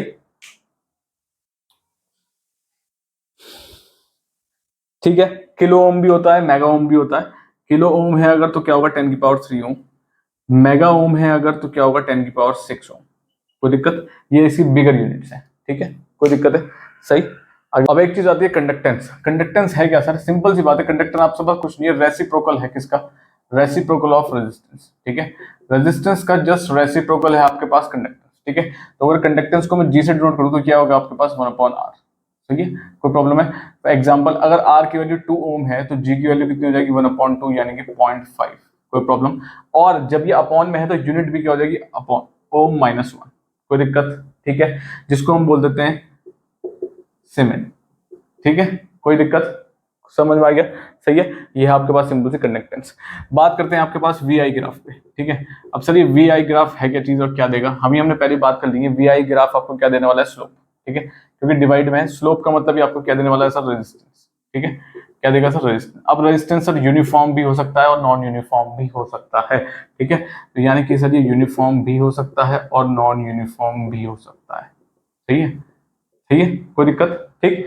अब अगर यूनिफॉर्म है, सही है, अगर ये यूनिफॉर्म है तो ऐसे कंडक्टर्स, ऐसे रजिस्टर्स जो जिसमें रेजिस्टेंस यूनिफॉर्म है उसको बोलते हैं हम ओमिक रेजिस्टर्स। क्या बोलते हैं सर? Ohmic resistors. ठीक है, यानी कि ओमिक रेजिस्टर्स वो हैं जो आपके पास डायरेक्टली फॉलो करते हैं किसको? Ohm's law. They follow Ohm's law. ठीक है, ओम्स लॉ का मतलब V is directly proportional to I। ठीक है, V बढ़ेगा तो I भी बढ़ेगा। ठीक, वो भी रेगुलर इंटरवल से बढ़ेगा। ठीक है, अगर वो 2 बढ़ रहा है तो वो भी 2 बढ़ेगा, वो 3 बढ़ रहा है तो वो भी 3 बढ़ेगा, वो 4 है तो वो भी 4 है। ठीक है, लेकिन नॉन यूनिफॉर्म है अगर, तो क्या होता है यहाँ पे रेजिस्टर्स कौन सा आता है? Non ohmic. कौन सा आते हैं सर? Non ohmic resistors. ठीक है, नॉन ओमिक का मतलब क्या है? Do not follow Ohm's law. Do not follow Ohm's law. ठीक है, ये ओम्स लॉ को फॉलो नहीं करते हैं। ठीक, ओम्स लॉ को फॉलो नहीं करते हैं तो यानी कि इनके लिए V नॉट इक्वल टू क्या है? I। कोई प्रॉब्लम, कोई दिक्कत है किसी को? ठीक है, समझ में आ गई बात? ठीक है, VI ग्राफ बनेगा कैसे सर? VI ग्राफ कुछ इस तरीके से बनेगा। सही है, यहाँ पे y एक्सिस पे कौन गया? y एक्सिस पे आपके पास आया आपके पास पोटेंशियल डिफरेंस। x एक्सिस पे कौन आया सर? x एक्सिस पे आपके पास आया करंट। कोई दिक्कत? ठीक है, अच्छा अगर ये यूनिफॉर्म है तो यूनिफॉर्म का मतलब आपको क्या मिलेगा कि यहाँ पे स्लोप स्ट्रेट लाइन मिलेगी। ठीक है, तो जो स्लोप है अगर यूनिफॉर्म है तो क्या मिलेगी? Straight line. ठीक, ठीक है, कब मिलेगी सर? अगर यूनिफॉर्म है तो। ठीक है, नॉन यूनिफॉर्म है तो यो नॉन यूनिफॉर्म में आपको कर्व मिलेगा। इस कंडीशन में आपको क्या मिलेगा सर? एक कर्व मिलेगा कुछ इस तरीके से। ठीक है, ये V गया और ये I गया। कोई दिक्कत? समझ में आ गई बात? ठीक है, अच्छा अब सर यहाँ पे स्लोप की वैल्यू निकालेंगे कैसे? देखो सिंपल सी बात है, अगर मैं कहता हूँ एक पॉइंट ये है और एक पॉइंट ये है, सपोज ये 10 है और ये 1 एम्पियर है, यहाँ पे 20 है और 20 का अगर मैं यहाँ प्लॉट कर दूँ ये 2 है। ठीक है, अगर मैं कहता हूँ यहाँ पे 30 है वो पोटेंशियल, तो यहाँ पे कितना आ गया? 3। ठीक है, अब हमको आगे रेजिस्टेंस निकालना है सपोज, तो रेजिस्टेंस क्या होगा आपके पास? Del V upon del I, यानी कि चेंज इन वो potential difference upon change in current. ठीक है, मैं आपसे कहता हूँ 30 और आपको सिर्फ स्लोप चाहिए 30 और 10 के बीच में, 30 और 10 के बीच में। ठीक है, तो आपके पास सबसे पहले अब क्या हो जाएगा? चेंज इन पोटेंशियल का मतलब क्या हो गया? V3 minus V1। ठीक है, ये हो गया आपके पास I3 माइनस I1। ठीक है, कैसे सर? ये जो पॉइंट है इसको V1 मान लेते हैं, इसको V2 मान लेते हैं, इसको V3 मान लेते हैं। ये आपके पास I1 हो गया, ये आपके पास I2 हो गया, ये आपके पास I3 हो गया। कोई प्रॉब्लम है? कोई दिक्कत है किसी को? ठीक है, अब हमको चाहिए किस किस के बीच में सर? अब सर हमको इन दोनों के बीच में चाहिए, यानी कि आपके पास 10 के बीच में चाहिए और 30 के बीच में। तो एक काम करो, 10 से ना यहाँ ग्राफ पे एक लाइन काट दो। ठीक है, और वो कहाँ आगे रुकेगी? सपोज मैं इसको यहाँ पीछे लेता हूँ। ठीक है, तो यहाँ आ गई, एक यहाँ आ गई। अब इसको थोड़ा आगे ले जाते हैं, ये राइट एंगल ट्राइंगल बनाना है। ठीक है, इसके लिए आपको क्या बनाना पड़ेगा? एक राइट एंगल ट्राइंगल। ठीक, तो ये एक राइट एंगल ट्राइंगल फॉर्म करना पड़ेगा आपको, ये चीज ध्यान रखना। ठीक है, राइट एंगल ट्राइंगल फॉर्म हो गया, या 90 डिग्री हो गया। सही, अब आपको चाहिए यही तो चाहिए बस खाली। देखो 10 ये रहा इस पोजीशन पे, 30 ये रहा इस पोजीशन पे। ठीक है, तो हमको सिर्फ इतना चाहिए और वो भी सिर्फ इतना स्लोप चाहिए। ठीक है, तो सिंपल सी बात, ये हो गया V3 और ये हो गया V1। तो क्या हो गया आपके पास?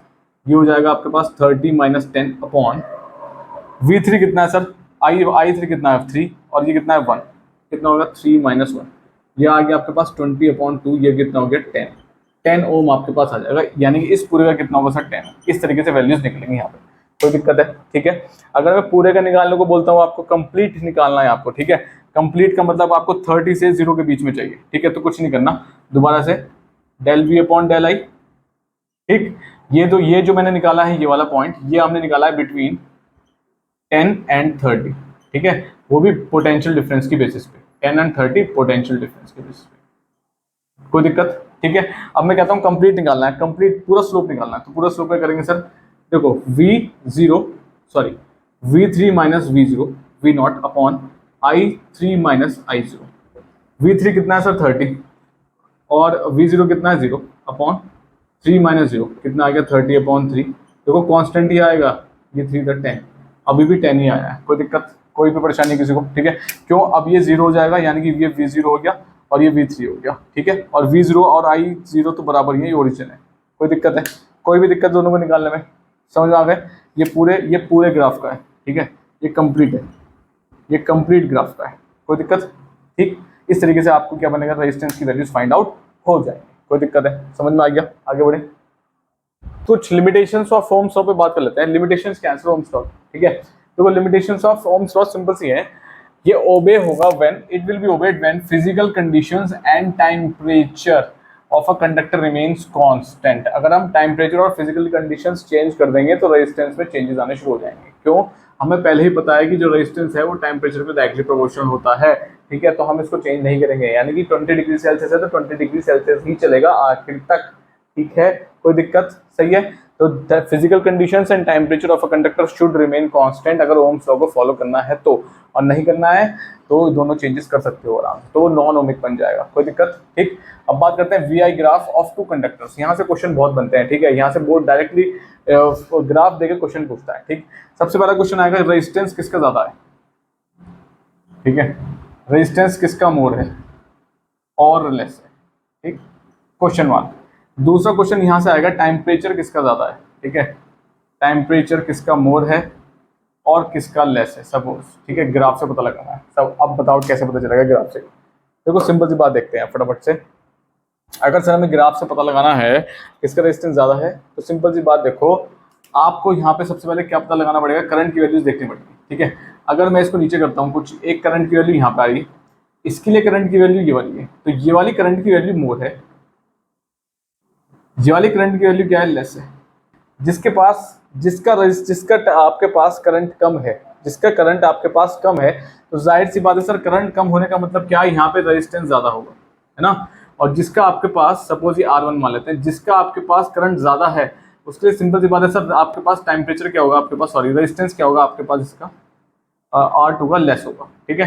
तो यानी कि अगर मैं रेजिस्टेंस की बात करूँ तो मोर किसका होगा सर, ए ग्राफ का, ठीक है, और लेस किसका होगा सर, बी ग्राफ का, कोई प्रॉब्लम है, ठीक है। और ऊपर से जो पहला वाला है वो बहुत स्टीपर है ना, एकदम स्ट्रेट सा खड़ा है, ठीक है। तो जो पहला वाला है वो बहुत स्टीपर है, स्टीपर का मतलब एकदम स्ट्रेट खड़ा है, स्ट्रेट होने का मतलब सिंपल सी बात आ रही है कि उसका रेजिस्टेंस क्या है आपके पास, मोर है, ठीक है।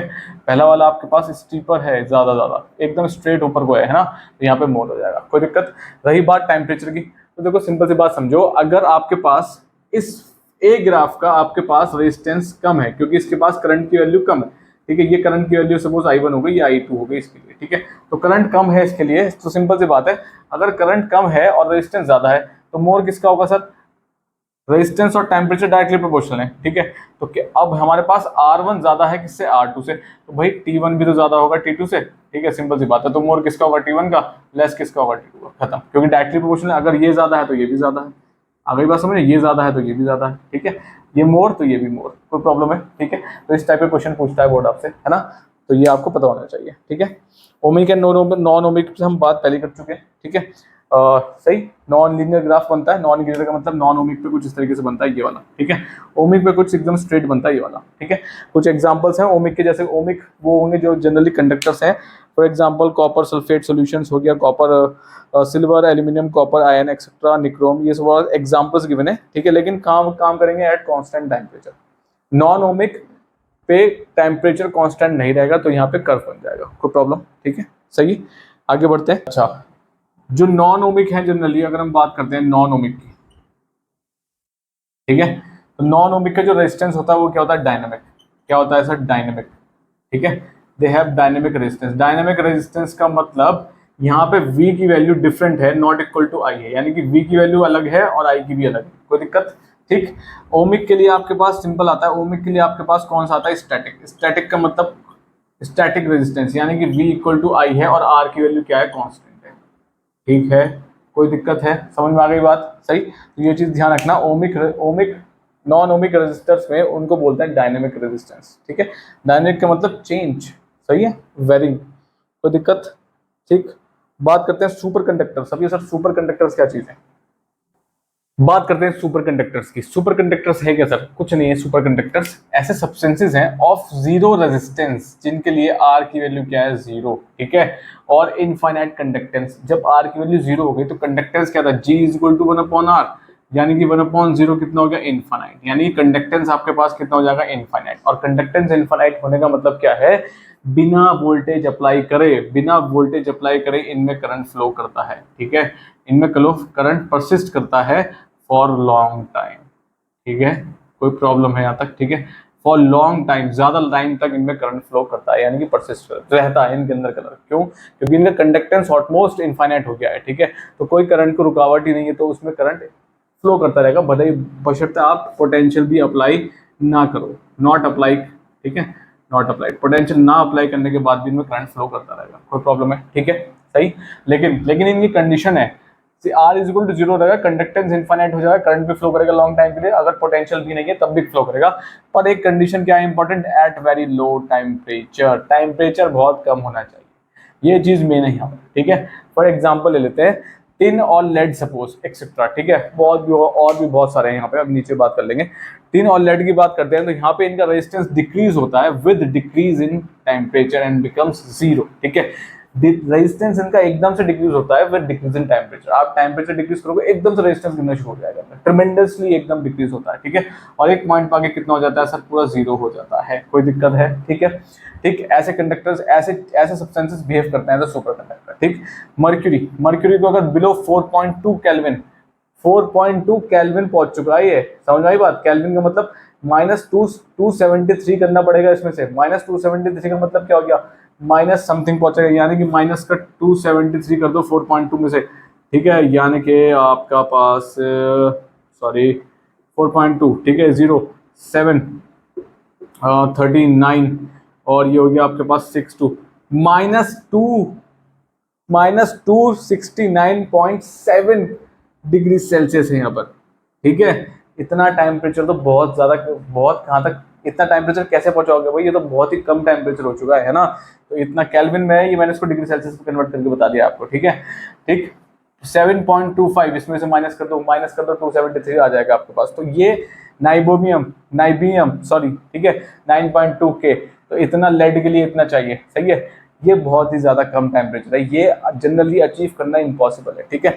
तो they are not in common use, इनको हम कॉमन यूज में जनरली नहीं लेते हैं, क्यों, since it is very difficult to achieve this या सच लो टेम्परेचर, इतना ज्यादा कम टेम्परेचर एक नॉर्मल ह्यूमन बीइंग बिना किसी एक सेटअप के अचीव नहीं कर सकता है, कोई दिक्कत, ठीक है, समझ में आ गया, ठीक। तो ये है जनरली क्या, सुपर कंडक्टर्स, कोई प्रॉब्लम है, ठीक है। देखो डिग्री सेल्सियस को अगर केल्विन में करते हैं तो प्लस करते हैं, है ना, केल्विन को डिग्री सेल्सियस में करेंगे तो माइनस करेंगे, यानी कि 273 माइनस का है और 7.25 यहाँ आ गया, ठीक है, 0 0 आ गया यहाँ पे, ये गया 10 टाइम 5, ये गया 9 7, ये हो गया आपके पास 13 और 7, ये हो गया आपके पास 6, ये हो गया 6 2 माइनस, देखो बहुत कम माइनस में चल रहा है, कोई दिक्कत है, ये डिग्री सेल्सियस में, कोई प्रॉब्लम है, समझ में आ गया, ठीक है। आगे बढ़े, बात कर लेते हैं स्पेसिफिक रेजिस्टेंस और रेजिस्टिविटी। अब सर ये स्पेसिफिक रेजिस्टेंस और रेजिस्टिविटी है क्या चीज, देखो सिंपल सी बात करते, सबसे पहले देखते हैं रेजिस्टेंस डायरेक्टली प्रोपोर्शनल लेंथ के, है ना, लेंथ बढ़ती है तो रेजिस्टेंस भी बढ़ता है, ये फैक्टर्स अफेक्टिंग रेजिस्टेंस जो हम पढ़ चुके हैं, ठीक है। सेकंड बात करते हैं resistance inversely proportional area of cross section के, ठीक है, जितना ज्यादा एरिया होगा उतना ही कम कोलिजन होगा, तो आराम से रेजिस्टेंस भी क्या हो जाएगा, कम हो जाएगा, ठीक है।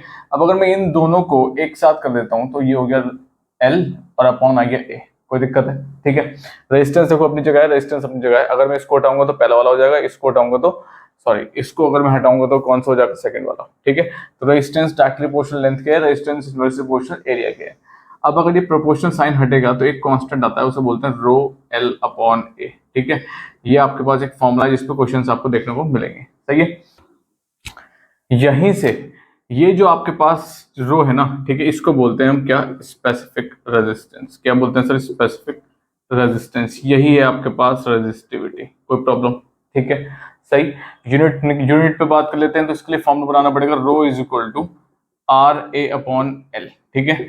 रो की यूनिट हो गई ओम, एरिया की हो गई मीटर स्क्वायर, लेंथ हो गया मीटर, तो ये कैंसिल हुआ, तो यूनिट आपके पास आ जाती है, अगर मैं यूनिट की बात करता हूँ रेजिस्टिविटी की, तो रो ओम मीटर, कोई दिक्कत, ठीक है, ये आ जाती है आपके पास क्या, यूनिट, ठीक है, कोई प्रॉब्लम है, सही है। अच्छा, अब यहीं से इस वाले फॉर्मूले से, ये इंपॉर्टेंट है, यहाँ से बहुत सारे क्वेश्चंस बनेंगे। अब सर क्वेश्चन कैसे बनेंगे, देखो सिंपल सी बात कहेगा, आपके पास क्वेश्चन कैसे बनेंगे, फॉर एग्जाम्पल लेता हूँ, एक एग्जाम्पल लेते हैं, मैं कहता हूँ रेजिस्टेंस सपोज आपको 10 ओम गिवन है, सपोज फॉर एग्जाम्पल लेते हैं, लेंथ आपके पास है 20 मीटर, एरिया आपके पास सपोज मैं कह रहा हूँ है आपके पास 30 मीटर, कोई दिक्कत, ठीक है, ये चीजें गिवन है। अब वो क्या कह रहा है, find out the new resistance, new resistance का मतलब R डैश चाहिए आपको, जब when length of a wire, ये वाली जो लेंथ थी डबल कर दी गई, लेंथ कितनी हो गई सर, अब जो पहले 20 थी डबल हो गई, डबल का मतलब 2 into L dash 20 into L हो गया, ठीक है, और 20 इंटू L कितना है इनिशियल, ये हो गया आपके पास 40 मीटर, ठीक है, ये आपके पास ओरिजिनल है जो आपने लिया था, ठीक। अब आपने लेंथ बढ़ा दी है, ठीक है, जब लेंथ बढ़ाएंगे तो देखो रबर को अगर मैं स्ट्रेच करता हूँ अगर उसकी लेंथ बढ़ती है तो एरिया कम हो जाता है ना। तो अगर लेंथ आपके पास यहाँ पे 2 टाइम्स हो रही है प्रीवियस लेंथ की, तो एरिया आपके पास क्या हो जाएगा, ए डैश जो ओरिजिनल एरिया था उसका अपॉन 2 हो जाएगा। ठीक है, ध्यान रखना। अगर लेंथ ट्रिपल होगी यानी कि 3 टाइम्स होगी तो एरिया 3 टाइम्स कम हो जाएगा। ठीक है, इतना ध्यान रखना। तो ये हो जाएगा 30/2 यानी कि फॉर एग्जांपल 15 मीटर। कोई दिक्कत है? अब आपसे कहेगा कि आर डैश आपको फाइंड आउट करना है, तो ओरिजिनल का एक फॉर्मूला बनेगा आपके पास क्या, R is equal to rho L upon A. ठीक, एक आपके पास यहां से बनेगा जो न्यू है, R dash is equal to rho L dash upon A dash. ठीक है, एक फॉर्मूला ये बना, एक फॉर्मूला ये बना। दोनों फॉर्मुलेस को उठा के क्या कर दो, कंपेयर कर लो या फिर डिवाइड कर दो। ठीक है, देखो कैसे, थोड़ा सा याद आप कर लेते हैं। कैसे सर, सिंपल सी बात है, R upon R dash is equal to rho L upon A upon rho L dash upon A dash. ठीक है, रो से रो कैंसिल हो गया, क्यों? क्योंकि सर ओरिजिनल जो आपके पास आर था ये कॉपर वायर का था, है ना। तो वायर तो अभी भी सेम ही है, वायर तो अभी भी ये कॉपर ही है, बस आपने क्या काम किया है, लेंथ डबल कर दी है तो एरिया हाफ हाफ हो जाएगा। लेंथ अगर ट्रिपल होगी तो एरिया ए अपॉन 3 हो जाएगा। इतनी सी बात करी है आपने, है ना। तो मटेरियल सेम है, मटेरियल सेम का मतलब सर रेजिस्टिविटी सेम है, यानी कि इन दोनों केस में रेजिस्टिविटी कैंसिल हो गए। ठीक है, आर की वैल्यू कितनी है, सपोज आपके पास कितनी है 10। आर डैश आपको चाहिए नया रेजिस्टेंस कितना होगा जब आपने लेंथ को डबल कर दिया है ना। तो एल कितना है आपके पास, ये वाला एल, ये वाला एल आपके पास था 20, एरिया था आपके पास 30 अपॉन एल डैश कितना है सर 40, एरिया कितना हो गया 15, ये इसके साथ और ये इसके साथ। ठीक है, तो ये होगा 20 इंटू 15 अपॉन 30 इंटू 40, सही, ये हो गया 10 अपॉन आर डैश। ठीक है, अब क्रॉस मल्टीप्लाई कर लेंगे और आराम से आपके पास सोल्यूशन आ जाएगा। ये चीज इधर ले जाना और ये चीज नीचे ले आना, बस। कोई दिक्कत है, कोई भी दिक्कत किसी को? ठीक है, मैं कर देता हूँ। तो ये हो जाएगा 10 upon R dash 20 into 15 upon 30 into 40, इसको ले जाते हैं, ये होगा 10 इंटू 30 इंटू 40 अपॉन ये हो गया 20 इंटू 15, खत्म। कोई दिक्कत? इस तरीके से क्वेश्चन सॉल्व होगा। ठीक है, इस तरीके से एक केस 1 टाइप का क्वेश्चन है ये वाला। ठीक है, जो आपसे बहुत पूछा जाएगा, ये इंपॉर्टेंट है, इसको आपको पता होना चाहिए। ये जो मैंने वैल्यूज ली हैं ये फॉर एग्जाम्पल ली हैं। ठीक है, सपोज करके जो आपके क्वेश्चन में गिवन होगा आप उससे सॉल्व आउट करेंगे, कोई दिक्कत? ठीक है, एक और केस देखते हैं जो कि इंपॉर्टेंट है, वहां से भी क्वेश्चन बनता है, देखो कैसे। ठीक है, एक केस और है जिसपे आपको न्यूमेरिकल्स देखने को मिलेंगे यहाँ पे। ठीक है, तो यहाँ से आपको न्यूमेरिकल्स देखने को मिलेंगे। कौन सा केस सर ये? Length of wire is double dot triple dot itself. अब double dot triple dot itself का मतलब क्या है सर? ये है ना, इटसेल्फ यानी कि अपने ऊपर ही। देखो क्या सिंपल सी चीज, मैं कह रहा हूँ सपोज मैंने लेंथ ली है, ठीक है, लेंथ ली 20 मीटर, ठीक, वो लेंथ डबल हो रही है, डबल ऑन इटसेल्फ हो रही है, डबल ऑन इटसेल्फ, इस पर ध्यान रखना। डबल ऑन इटसेल्फ का मतलब ये सपोज 20 मीटर है, ठीक है, ठीक, डबल ऑन इटसेल्फ का मतलब हो गया अगर ये इटसेल्फ पे क्या हो रही है, डबल हो रही है। ठीक है, तो क्या होगा, यानी कि ये हो गई है 10 मीटर, ये हो गया 10 मीटर ये होगा, इसे कहते हैं डबल ऑन इटसेल्फ। ठीक है, कोई दिक्कत? इस कंडीशन में जो न्यू लेंथ होगी वो आपके पास क्या हो जाएगी, हाफ 10 मीटर। कोई दिक्कत? ठीक है भाई, अब वायर है तो वायर को आप पहले तो आप ये पूरा ही उठा रहे थे, लेकिन अब ग्राउंड के रिस्पेक्ट में मेजर करेंगे तो सिर्फ 10 मीटर ही तो है, खत्म। ऊपर लेयर थोड़ी देखेंगे, सिर्फ एक 10 मीटर उठाएंगे, कोई दिक्कत है? अगर वायर डबल हो रहा है तो उसकी लेंथ क्या हो जाएगी, न्यू लेंथ क्या हो जाएगी, हाफ। क्या हो जाएगी सर, हाफ। अगर वायर ट्रिपल हो रहा है इटसेल्फ, ट्रिपल का मतलब कुछ इस तरीके से, कोई दिक्कत? ये 10 ये 10 ये 10, ठीक है, ओरिजिनल कितना था आपके पास 30, अब नया कितना हो जाएगा आपके पास 10। कोई दिक्कत? इस पे आपको आर डैश चाहिए होगा, कोई दिक्कत है? ठीक है, तो अगर ट्रिपल हो रहा है, ट्रिपल का मतलब जो लेंथ है आपके पास वो क्या हो जाएगी आपके पास 1/3 हो जाएगी ओरिजिनल की, कोई दिक्कत? ठीक, अब जब यहां से देखो कि सर जब लेंथ आपके पास हाफ हो गई है, अगर डबल्ड है तो सर एरिया कितना हो जाएगा, डबल हो जाएगा ओरिजिनल का। जो न्यू एरिया होगा वो डबल हो जाएगा किसका, ओरिजिनल एरिया का। ठीक है, और इस कंडीशन में क्या होगा, जो न्यू एरिया होगा वो आपके पास हो जाएगा ट्रिपल हो जाएगा। कोई दिक्कत? ये वाले क्वेश्चन इस तरीके से सॉल्व होंगे। ठीक है, समझ में आ गया डबल और ट्रिपल का इटसेल्फ का मतलब? ठीक है, डबल ऑन इटसेल्फ का मतलब ऐसा मत करना कि पहले 20 था उसका आप 40 कर दो, बाद में 40 मीटर कर दो, नहीं, इटसेल्फ का बहुत रोल है यहाँ पे, कोई दिक्कत? ठीक है, तो इस टाइप के क्वेश्चन भी आपको देखने को मिलेंगे, ध्यान रखना, सही है, कोई दिक्कत है? ठीक, तो ये थे आपके पास न्यूमेरिकल्स जो आपको देखने को मिलेंगे यहाँ इस कॉन्सेप्ट से। ठीक है, रेजिस्टिविटी के बेसिस पे, कोई दिक्कत? ठीक, अब हम बात कर लेते हैं फैक्टर्स अफेक्टिंग रेजिस्टिविटी, ऐसे कौन से फैक्टर्स जो रेजिस्टिविटी को अफेक्ट करते हैं। बात कर लेते हैं फैक्टर्स अफेक्टिंग रेजिस्टिविटी। ठीक है, फैक्टर्स कौन से होंगे? सबसे पहले फैक्टर आता है आपके पास मटेरियल ऑफ कंडक्टर। ठीक है, मटेरियल का मतलब क्या हो गया सर, गुड कंडक्टर भी होता है, हो सकता है और बैड कंडक्टर भी हो सकता है। अगर आपके पास गुड कंडक्टर हुआ तो उसके लिए रेजिस्टिविटी क्या होगी, बहुत ही ज्यादा स्मॉल। ठीक है, रेजिस्टिविटी बहुत स्मॉल होगी, रेजिस्टेंस भी क्या होगा, बहुत स्मॉल। कोई दिक्कत? ठीक है, दोनों एक ही चीज है, डायरेक्टली प्रोपोर्शनल है दोनों। ठीक है, अच्छा एक चीज लिख देता हूं मैं, रेजिस्टेंस और रेजिस्टिविटी डायरेक्टली प्रोपोर्शनल है, ध्यान रखना। ठीक, रेजिस्टेंस इंक्रीज होगा तो समझ लेना रेजिस्टिविटी इंक्रीज है, रेजिस्टेंस डिक्रीज है तो समझ लेना रेजिस्टिविटी डिक्रीज है। कोई दिक्कत? ठीक है, arrow up means increase, arrow down means decrease. ठीक, बैड कंडक्टर्स के लिए बहुत ज्यादा क्या होगी, रेजिस्टिविटी हाई, वेरी लार्ज।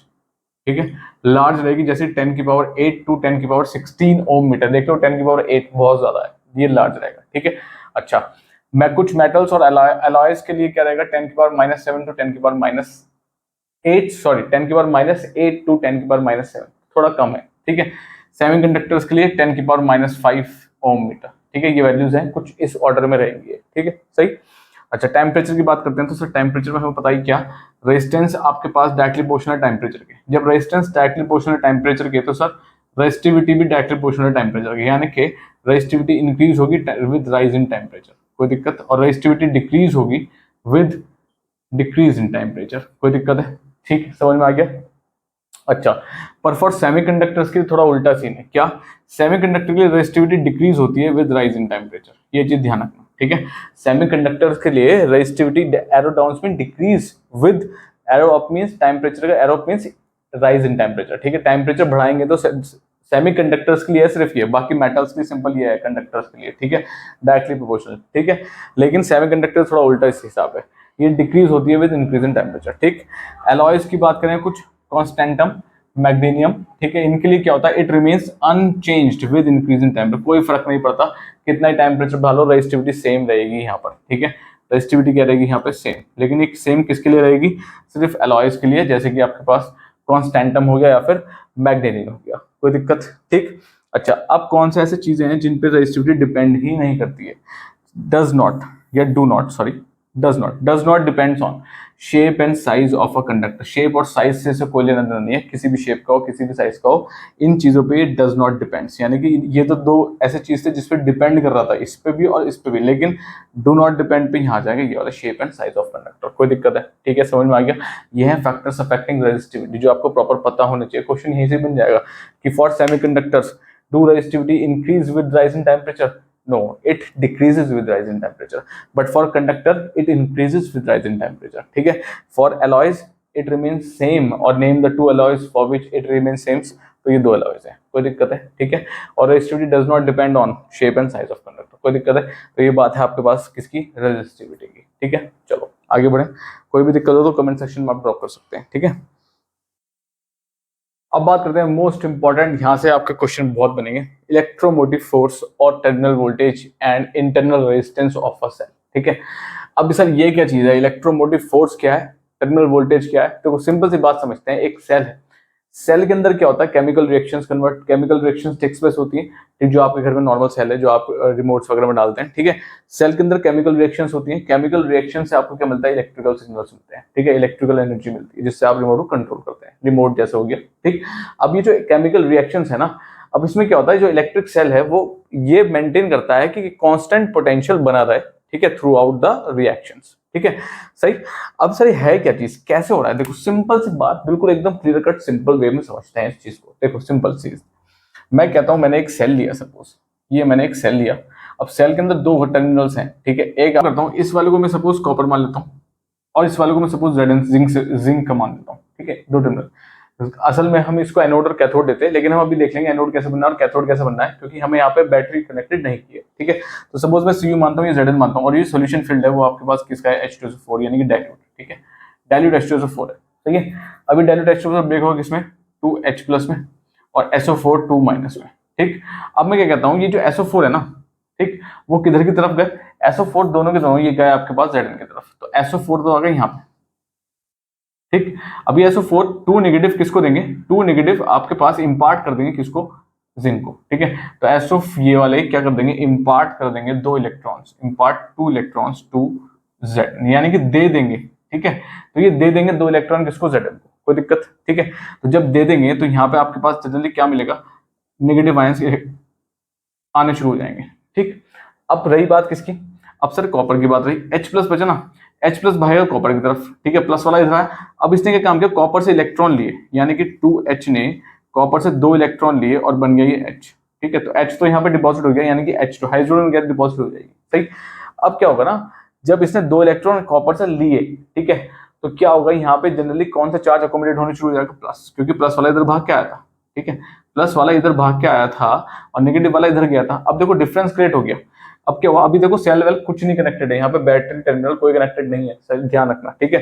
तो एक एंड तो प्लस बन गया और एक एंड के बन गया आपके पास माइनस, ठीक है। तो ये कुछ इस तरीके से हो गया, यहाँ पे तो प्लस आ गए सारे के सारे और यहाँ पे माइनस आ गए, यहाँ पे माइनस वाले कौन आ गए सर, SO4 2 माइनस आ गए और सर यहाँ पे H प्लस आ गए, ठीक। अब वो यहाँ से Zn को 2 इलेक्ट्रॉन दे रहा है और ये Zn से 2 इलेक्ट्रॉन गेन कर रहा है, ठीक है, सॉरी कॉपर से, सही है, कॉपर से। अब क्या हुआ, डिफरेंस क्रिएट हो गया, एक जगह प्लस हो गई और एक जगह माइनस हो गया। ये जो प्लस और माइनस का खेल है ना, ठीक है, और यहाँ से क्या हो रहा है, इलेक्ट्रॉन्स का मूवमेंट हो रहा है। देखो Zn इलेक्ट्रॉन ले रहा है और ये दे रहा है, तो यहाँ से क्या होगा ना, अब ना यहाँ पे कोई टर्मिनल नहीं है बीच में कनेक्टेड, तो इलेक्ट्रॉन्स फ्लो नहीं हो पा रहे हैं, ठीक, लेकिन सिर्फ इनर मूवमेंट है, इनर मूवमेंट है, ठीक है, सिर्फ इनर मूवमेंट है, बाकी इलेक्ट्रॉन्स कनेक्ट नहीं हो पा रहे हैं। अब ये जो डिफरेंस क्रिएट होता है ना दो रॉड्स के बीच में, इसको ये जनरली क्या है, पोटेंशियल डिफरेंस, ठीक है। क्या है सर, पोटेंशियल डिफरेंस। लेकिन ये पोटेंशियल डिफरेंस तब क्रिएट हो रहा है जब सेल ओपन सर्किट में है, जब सेल ओपन, ये ध्यान रखना, ओपन सर्किट का मतलब कोई बैटरी कनेक्टेड नहीं है, ना कोई की कनेक्टेड है, ठीक है, no battery connected, no battery connected, ठीक है, कोई बैटरी कनेक्टेड नहीं है, तब ये ओपन सर्किट का। देखो यहाँ पे खाली है, कुछ नहीं है, यहाँ खाली है, कुछ नहीं है, ठीक है। तो अगर मैं यहाँ बल्ब लगाऊंगा तभी तो फ्लो करेगा, लेकिन अभी फ्लो ही नहीं कर पा रहे हैं, अभी सिर्फ क्या हो रहा है, अकोमोडेट हो रहे हैं, इकट्ठे हो रहे हैं एक तरफ, ठीक है, फ्लुएंसी नहीं हो रही है इनकी, ठीक है। और इसी पोटेंशियल डिफरेंस को जहाँ पे क्रिएट होता है उसको बोलते हैं EMF, इलेक्ट्रोमोटिव फोर्स। कोई दिक्कत है, कोई भी दिक्कत है, सिंपल वे में समझ में आ गया, यही है आपके पास क्या, इलेक्ट्रोमोटिव फोर्स, ठीक है। एक दो रॉड्स पे इनका अकोमोडेशन, ठीक, अभी फ्लो नहीं होंगे ये, ठीक है, अकोमोडेशन, इसको बोलते हैं इलेक्ट्रोमोटिव फोर्स, ठीक है। और जनरल वे में अगर मैं तुम्हें बताऊं, यही मेजर करता है क्या, इट मेजर, ठीक है, सही। जनरली आपके पास अगर मैं सिंपल लेता हूं तो सिंपल में क्या काम करूंगा, अगर मैं सपोज ये ले रहा हूं, इसमें दो रॉड्स हैं, एक आपके पास क्या होता है सर, एनोड होता है, ठीक, एक आपके पास क्या होता है सर, कैथोड होता है, ठीक है। एनोड आपके पास पॉजिटिव है, कैथोड आपके पास नेगेटिव है, ठीक, सही है। तो जो करंट फ्लो करता है, जनरली करंट फ्लो करता है from anode to cathode, from anode to cathode, कोई दिक्कत है, current flow anode to cathode करता है, इलेक्ट्रॉन्स का मूवमेंट जस्ट अपोजिट मान लो, कोई दिक्कत, ठीक है, सही, समझ में आ गया। ये है आपके पास जनरली क्या, इलेक्ट्रोमोटिव फोर्स, ठीक। अच्छा, इलेक्ट्रोमोटिव फोर्स को आप डिनोट करते हैं किससे, इसका जो डिनोशन है वो क्या है सर, डिनोशन है आपके पास कुछ इस तरीके से, इसको बोलते हैं एप्सिलॉन, क्या बोलते हैं, एप्सिलॉन, ठीक है, सही। यूनिट, जब सर ये पोटेंशियल डिफरेंस ही है तो आपके पास सर इसकी यूनिट भी क्या होगी, सिंपल होती है सर, वोल्ट, ठीक है, V, यूनिट इसकी वोल्ट होगी, कोई दिक्कत है, ठीक है, सही। तो इस सिंपल सा काम है इसका, to convey charge from one end to another, ठीक है, यानी कि एनोड से कैथोड, कैथोड से एनोड, ताकि कंटिन्यूअस फ्लो ऑफ करंट बना रहे, कोई दिक्कत है, ठीक। लेकिन एक चीज ध्यान रखना, मोस्ट इंपॉर्टेंट, यहाँ पे जो सर्किट होता है वो ओपन होता है, कोई करंट नहीं है यहाँ पे, नो बैटरी कनेक्टेड, तो no current is drawn, no current is drawn, ठीक है, कोई करंट ड्रॉन नहीं होगा, यानी कि कोई करंट नाम की कोई चीज नहीं हो देखने को मिलेगी आपको यहाँ पर, ठीक, कोई दिक्कत है, सही है। अच्छा, यहीं से एक कॉन्सेप्ट आता है इंटरनल रेजिस्टेंस। सर ये इंटरनल रेजिस्टेंस क्या चीज है, देखो सिंपल सी बात समझो, इंटरनल रेजिस्टेंस का मतलब ऑब्स्ट्रक्शन है जो इंटरनली फेस हो रहा है ना। तो अगर मैं यहाँ देखता हूँ, देखो यहाँ पे आते हैं, सपोज मैं कहता हूँ आपके पास ये ब्रेक हुए इसमें इसमें, तो ये वाले बेचारे इधर भागेंगे, प्लस वाले, माइनस वाले इधर भागेंगे, है ना। तो इन दोनों में क्या होगा ना, अब देखो प्लस वाला जनरली किधर अट्रैक्ट होता है, प्लस वाला जनरली आपके पास कैथोड की तरफ अट्रैक्ट होता है, क्योंकि कैथोड आपके पास माइनस है। अभी मैंने टर्मिनल नहीं लगाया है तो बेसिकली मैं यहीं रोकता हूँ इसको, ठीक है। अगर टर्मिनल लगाता तो अब ये क्या होगा, आपके पास एनोड की तरफ ट्रांसफर होंगे, एनोड क्या होता है आपके पास, पॉजिटिव, ठीक है, जनरल बात करते हैं। तो जब ये इनके ये इधर जाएंगे, ये इधर जाएंगे, है तो पूरा सोल्यूशन, ये पूरा सोल्यूशन ही तो है। तो इन दोनों के बीच में क्या होगा आपके पास, इन दोनों के बीच में क्या मिलेगा आपको, कोलिजन देखने को मिलेगा, ठीक है, कोलिजन देखने को मिलेगा, ड्रिफ्टिंग देखने को मिलेगी।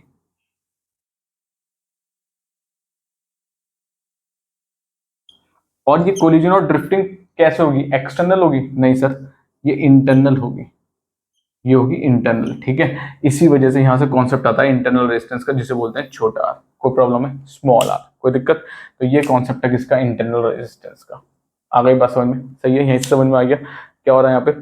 ठीक ठीक है, तो ये बात है आपके पास इलेक्ट्रोमोटिव फोर्स की और इंटरनल रेजिस्टेंस की। बात करते हैं टर्मिनल वोल्टेज क्या है।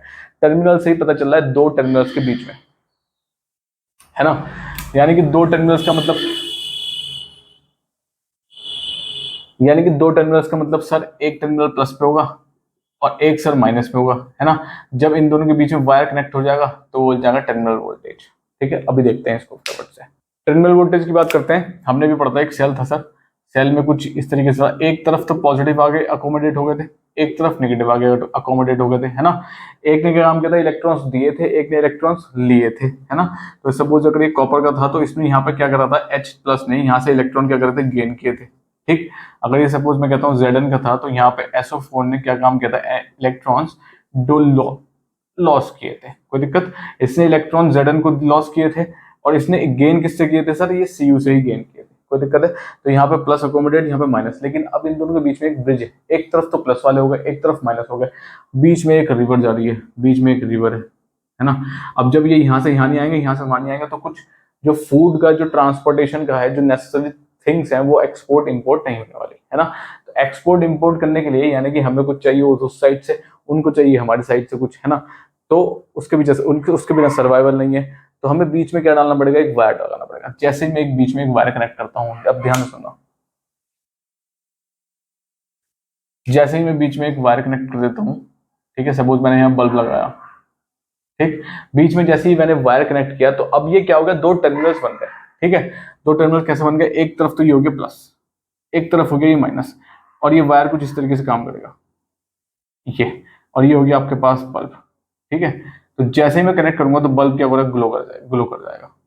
ठीक है, बल्ब ग्लो कर जाएगा। ठीक, क्यों, क्योंकि अब यहां से क्या होगा, करंट का फ्लो शुरू हो गया है। ठीक है, और इलेक्ट्रॉन्स का मूवमेंट शुरू हो गया है। कोई दिक्कत है?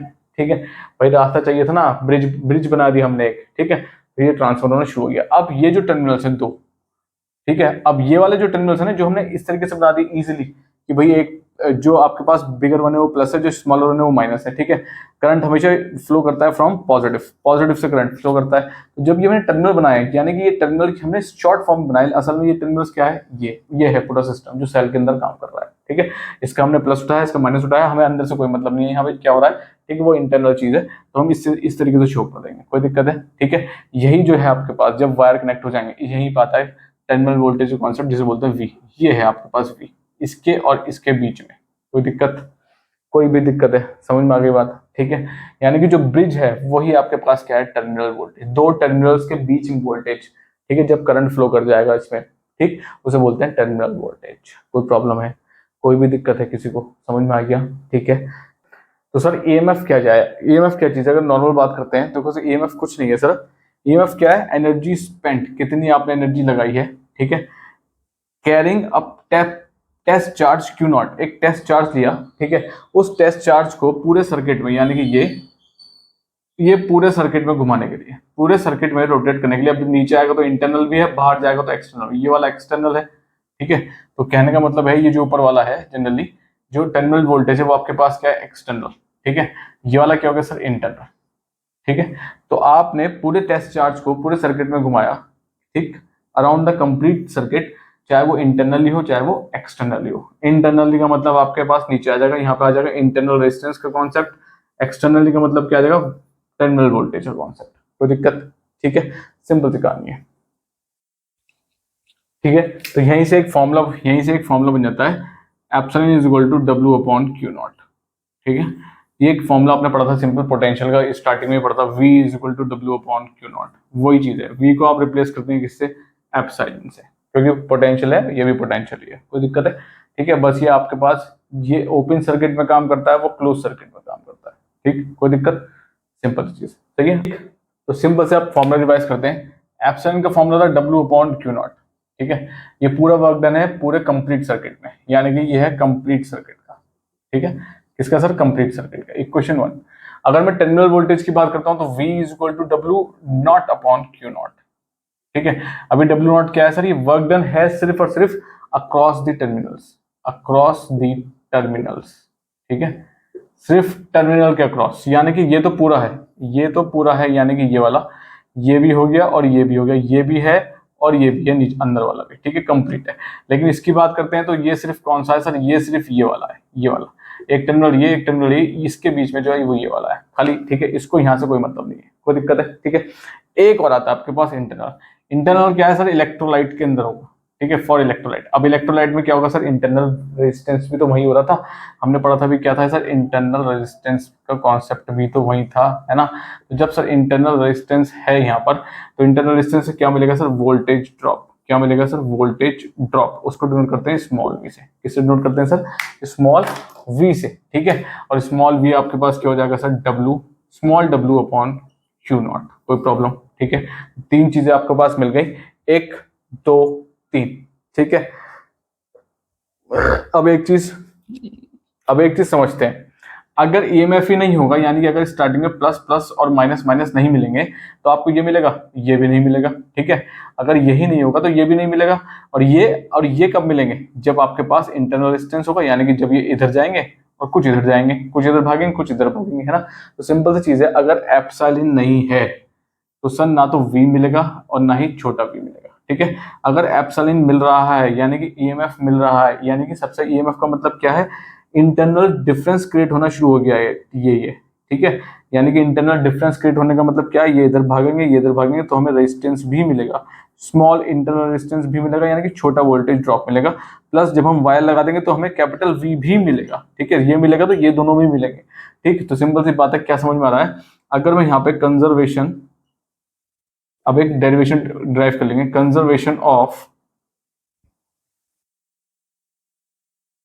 कंजर्वेशन ऑफ एनर्जी लगाऊं, ठीक है। क्यों, क्योंकि सर वर्क क्या है, वर्क भी तो एनर्जी है ना। तो कंजर्वेशन ऑफ एनर्जी लगाऊं तो क्या होगा, कैपिटल डब्ल्यू डैश प्लस इतना, ये पूरे सर्किट का है, और ये टर्मिनल के बीच में ये इलेक्ट्रोलाइट, ठीक है। कहने का मतलब क्या है, ये एक्सटर्नल है, ये इंटरनल है, ये कंप्लीट सर्किट है। आ गई बात समझ में, ठीक है, कोई दिक्कत। अब इनकी वैल्यूज रख दो, यहां से डब्ल्यू की वैल्यू क्या होगी, एप्सिलॉन क्यू नॉट, यहां से इसकी वैल्यू क्या होगी, ये इधर चल जाएगा, ये हो गया वी क्यू नॉट, और यहां से इसकी क्या हो जाएगी, स्मॉल वी क्यू नॉट, ठीक है। क्यू नॉट यहाँ पे भी है, क्यू नॉट यहाँ पे भी है, कॉमन लेके कैंसिल कर देते हैं, तो ये बन जाएगा इतना क्यू नॉट, और यहाँ क्यू नॉट आ गया V plus small V, Q not से Q not cancel, epsilon is equal to V plus, ये आपके पास सिंपल फॉर्मूला आ गया। कोई दिक्कत है, यानी कि अगर आपके पास ईएमएफ क्या है, ईएमएफ डिस्ट्रीब्यूट हो गया है एक्सटर्नल प्लस इंटरनल वोल्टेजेस में। कोई दिक्कत, कहने का मतलब अगर ये आपके पास 20 है तो सर सपोज 15 यहाँ आ गया और 5 यहाँ आ गया। आ गई बात समझ में, सही है, समझ में आ गया, ठीक है। तो सिंपल सा आपका कॉन्सेप्ट है, ये क्वेश्चन 1 थी, ये क्वेश्चन 2 थी, और सर ये क्वेश्चन 3 थी। कोई दिक्कत, ठीक है, कोई दिक्कत है। ये सर आपके पास एक्सटर्नली काम करेगा, ठीक है। इलेक्ट्रोलाइट का मतलब सर ये आपके पास इंटरनली काम करेगा, ठीक है। और ये सर ये तो कंप्लीट सर्किट है ही पूरा। कोई दिक्कत, समझ में आ गया, ठीक है। तो आपके पास एक क्वेश्चन है, epsilon is equal to V plus V, EMF of a cell, terminal voltage plus voltage drop across in the electrolyte, ठीक, सही है। कोई दिक्कत, कोई भी दिक्कत किसी को, आगे बढ़े, चलो बात करते हैं इंटरनल रेजिस्टेंस ऑफ सेल। अब इंटरनल रेजिस्टेंस हमें पता ही क्या था, when current is drawn from a cell it flows from anode to cathode and extreme circuits and from cathode to anode inside the cell through the electrolyte to is so as to maintain. अच्छा देखो, simple सी बात देखो, अगर current बाहर के circuit में, suppose अगर मैं कहता हूं ये, ठीक है, सपोज मैं कहता हूं ये प्लस है और मैं कहता हूं ये माइनस है, ठीक है। अगर मैं यहां ज्वाइन करता हूं तो करंट फ्लो करता है फ्रॉम पॉजिटिव टू नेगेटिव, ठीक है, फ्रॉम पॉजिटिव टू नेगेटिव, ये करंट है, ठीक। लेकिन ये क्या है, आउटसाइड सेल, ये क्या है सर, आउटसाइड सेल, ठीक है। तो आउटसाइड यानी कि प्लस कौन सा हो गया सर, एनोड, तो फ्रॉम एनोड से फ्लो करेगा sir from cathode to cathode, ठीक है। लेकिन अगर मैं अंदर की बात करूं, इनसाइड की, तो इनसाइड ये फ्लो करता है फ्रॉम कैथोड टू एनोड, ठीक है। तो इनसाइड में अगर बात करता हूं तो इनसाइड करंट फ्लो करेगा फ्रॉम कैथोड टू एनोड, ठीक है। तो करंट की डायरेक्शन इनसाइड में होगी फ्रॉम कैथोड टू एनोड। कोई दिक्कत, करंट लिख देते हैं इसको, कभी कंफ्यूज जाए आप, आई, ठीक है। तो ये डायरेक्शन है इसकी, ठीक है। इनसाइड द सेल और आउटसाइड द सेल में डिफरेंस है, ठीक है, इतना पता होना चाहिए। अब इंटरनल रेजिस्टेंस क्या है, obstruction offered in the flow of current in the path of flow of current, ठीक, बाय द इलेक्ट्रोलाइट, इलेक्ट्रोलाइट से, यानी कि इलेक्ट्रोलाइट का मतलब क्या हो गया सर, सपोज मैं ले रहा हूँ H2SO4, ठीक है, अब जब इधर कुछ इधर जा रहे हैं कुछ इधर जा रहे हैं तो इनमें क्या होगा, कोलिजन होना शुरू हो जाएगा, है ना, सिंपल सी चीज है, सही, वही चीज। तो V हमने डिनोट करें, इसका फॉर्मूला हो गया V is equal to I R, ठीक है, ये क्या होगा, voltage drop I, small R आपके पास क्या होता है, इंटरनल रेजिस्टेंस, क्या होता है सर, इंटरनल रेजिस्टेंस को हम बोलते हैं स्मॉल आर, ठीक है, कोई प्रॉब्लम है, सही है, समझ में आ गया, सही। तो जो इलेक्ट्रोलाइट है H2SO4, वही आयंस जो इधर भागेंगे उधर भागेंगे, अभी पूरा तो टूटेगा नहीं, ठीक है, सपोज मैं कह रहा हूँ 5 टूट गया, 5 तो टूटे हैं, तो भाई 5 इस मॉलिक्यूल से भी टकराएंगे और खुद से भी टकराएंगे कुछ इधर, तो उनमें एनर्जी लॉस होगी, कोलिजन होगा, ड्रिफ्टिंग होगी, उसकी वजह से क्या मिलेगा, वोल्टेज ड्रॉप मिलेगा, ठीक है, क्या मिलेगा सर, वोल्टेज ड्रॉप, ठीक है, क्या मिलेगा, वोल्टेज ड्रॉप मिलेगा, यानी कि V is equal to I R, कोई दिक्कत है, ठीक है। अच्छा, अब इसका रिप्रेजेंटेशन कैसे है सर, ठीक है, देखो इंटरनल रेजिस्टेंस की बात कर रहे हैं यहाँ पे, तो मैं लिख देता हूँ यहाँ पे इंटरनल रेजिस्टेंस की बात करते हैं, ठीक है। तो सर इसका रिप्रेजेंटेशन क्या है, इंपॉर्टेंट है इंटरनल रेजिस्टेंस, यहाँ से क्वेश्चन बनते हैं। इंटरनल रेजिस्टेंस को जो रिप्रेजेंटेशन करने का तरीका है वो क्या है आपके पास, ये, ठीक, इसके बाद ये छोटा आर यहाँ लिखा होगा और यहाँ लिखा होगा एप्सिलॉन, एप्सिलॉन मतलब ईएमएफ, ठीक है, ईएमएफ के साथ होगा आपके पास इंटरनल रेजिस्टेंस, ये चीज ध्यान रखना, ठीक है, जहां कहीं भी आपको ऐसा कुछ मिल जाए तो ये जो आपके पास टर्मिनल है ना प्लस माइनस, ये आपके पास V नहीं है, ध्यान रखना, ये आपके पास क्या है, एप्सिलॉन है, ठीक है, यानी कि ईएमएफ ऑफ अ सेल है, ठीक, ये इसका रिप्रेजेंटेशन है, ठीक है, कोई दिक्कत है, सही। बात कर लेते हैं थोड़ा रिलेशनशिप, अब इनके बीच में रिलेशनशिप क्या है सर, ठीक है, रिलेशनशिप कैसे फाइंड आउट होगी सर, कि किस किस के बीच में सर, रिलेशनशिप किस किस के बीच में फाइंड होनी है, ईएमएफ, टर्मिनल वोल्टेज और इंटरनल रेजिस्टेंस, ठीक है, इन तीनों के बीच में कैसे फाइंड आउट होगी, ये V टर्मिनल वोल्टेज हो गया, इंटरनल रेजिस्टेंस हो गया, ईएमएफ हो गया। देखो सिंपल सी चीज है, अगर मैं सर्किट बनाता हूं इसका, ठीक है, तो अगर मैं इसका सर्किट प्लॉट करता हूं तो सिंपल सी सर्किट क्या होगा, अगर मैं इसको हटा देता हूं यहां से, तो अगर देखो ये हो गया आपके पास ईएमएफ, ये हो गया इंटरनल रेजिस्टेंस, ठीक है, अब यहां पे मैं एक रेजिस्टेंस लगा देता हूं R, कैपिटल R, यहां से यहां तक अक्रॉस टर्मिनल्स, यानी कि ये हो गया प्लस और ये हो गया माइनस, ये जो है ना ये है आपके पास कैपिटल V, ये है आपके पास एक्सटर्नल वोल्टेज यानी कि टर्मिनल वोल्टेज V, कोई दिक्कत है, ठीक है, ये आपके पास ईएमएफ हो गया, ये आपके पास इंटरनल रेजिस्टेंस R हो गया, ठीक। तो हमें एक चीज पता है सर, क्या पता है, अब करंट यहां से फ्लो कर रहा है I पॉजिटिव से, ठीक, ठीक, अब हमें एक चीज पता है,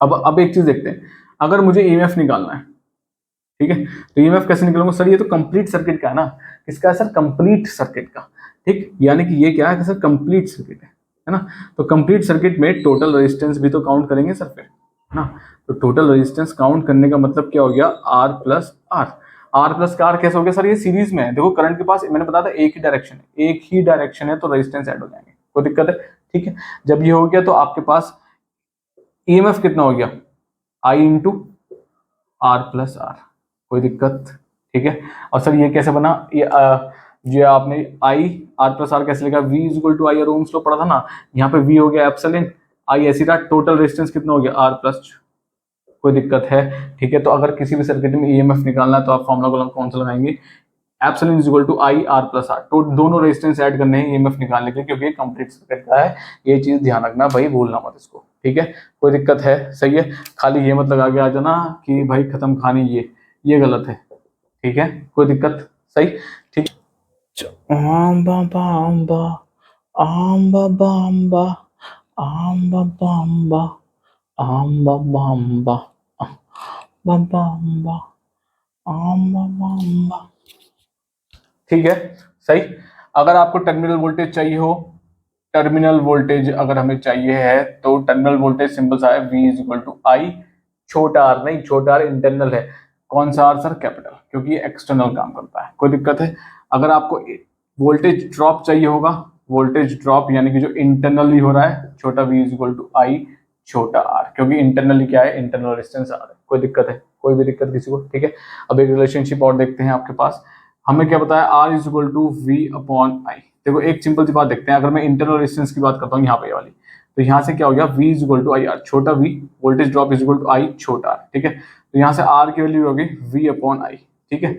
अब सर V की वैल्यू क्या होगी, हमने एक चीज पहले से पढ़ रखी है, क्या क्या पढ़ रखी है सर, कि एप्सिलॉन किसके बराबर है, V प्लस छोटा V के, तो V कितना हो गया, एप्सिलॉन माइनस V, कोई दिक्कत है? इसको उठाकर यहाँ रख देते हैं फटाफट से, सही।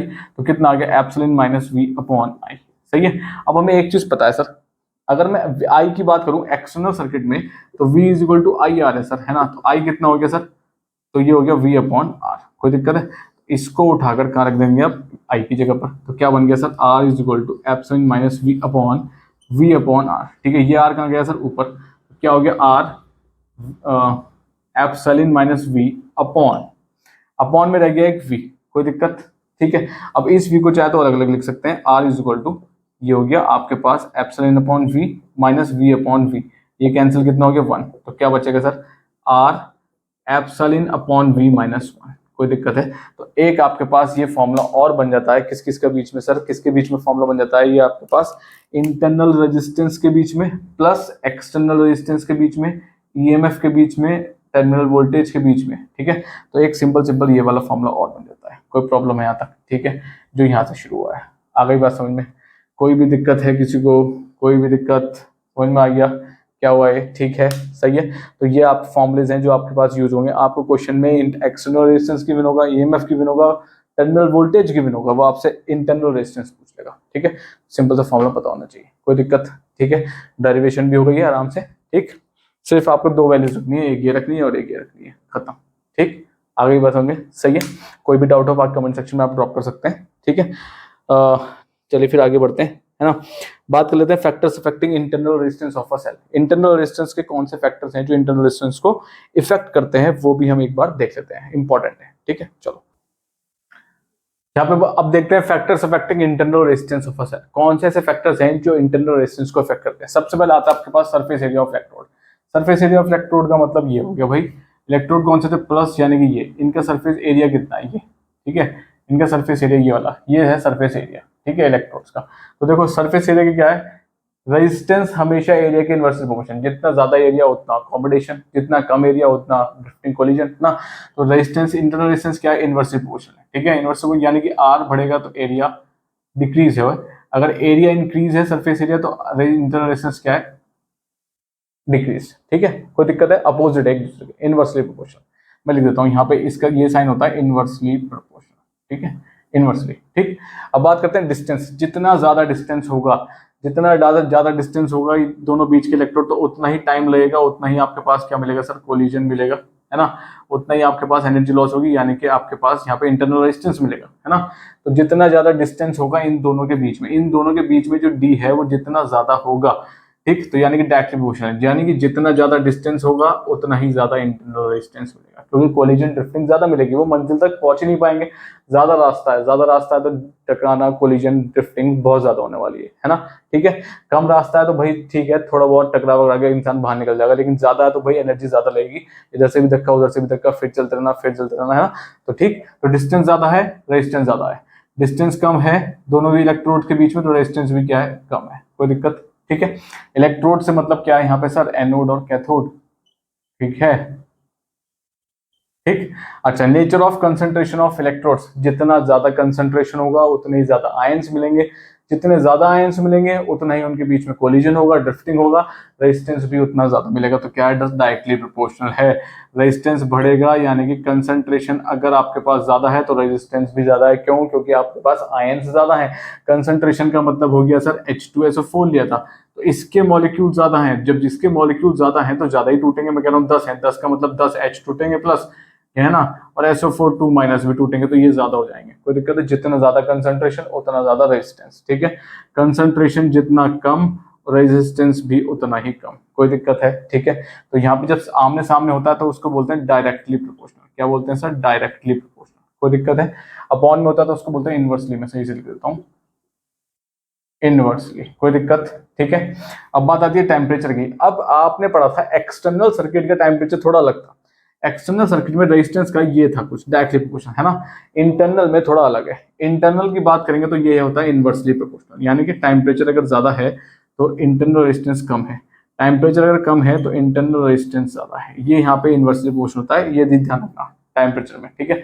यानी कि आप इलेक्ट्रोलाइट को हीट करोगे, इलेक्ट्रोलाइट हीट करने का मतलब क्या है, वो कंडक्ट हो जाएगा, ज्यादा कंडक्टिविटी देता है इलेक्ट्रोलाइट। इलेक्ट्रोलाइसिस में पढ़ाओगे ना, यानी कि मोल्टन और फ्यूज्ड, मोल्टन और एक्वस स्टेट में, ठीक है।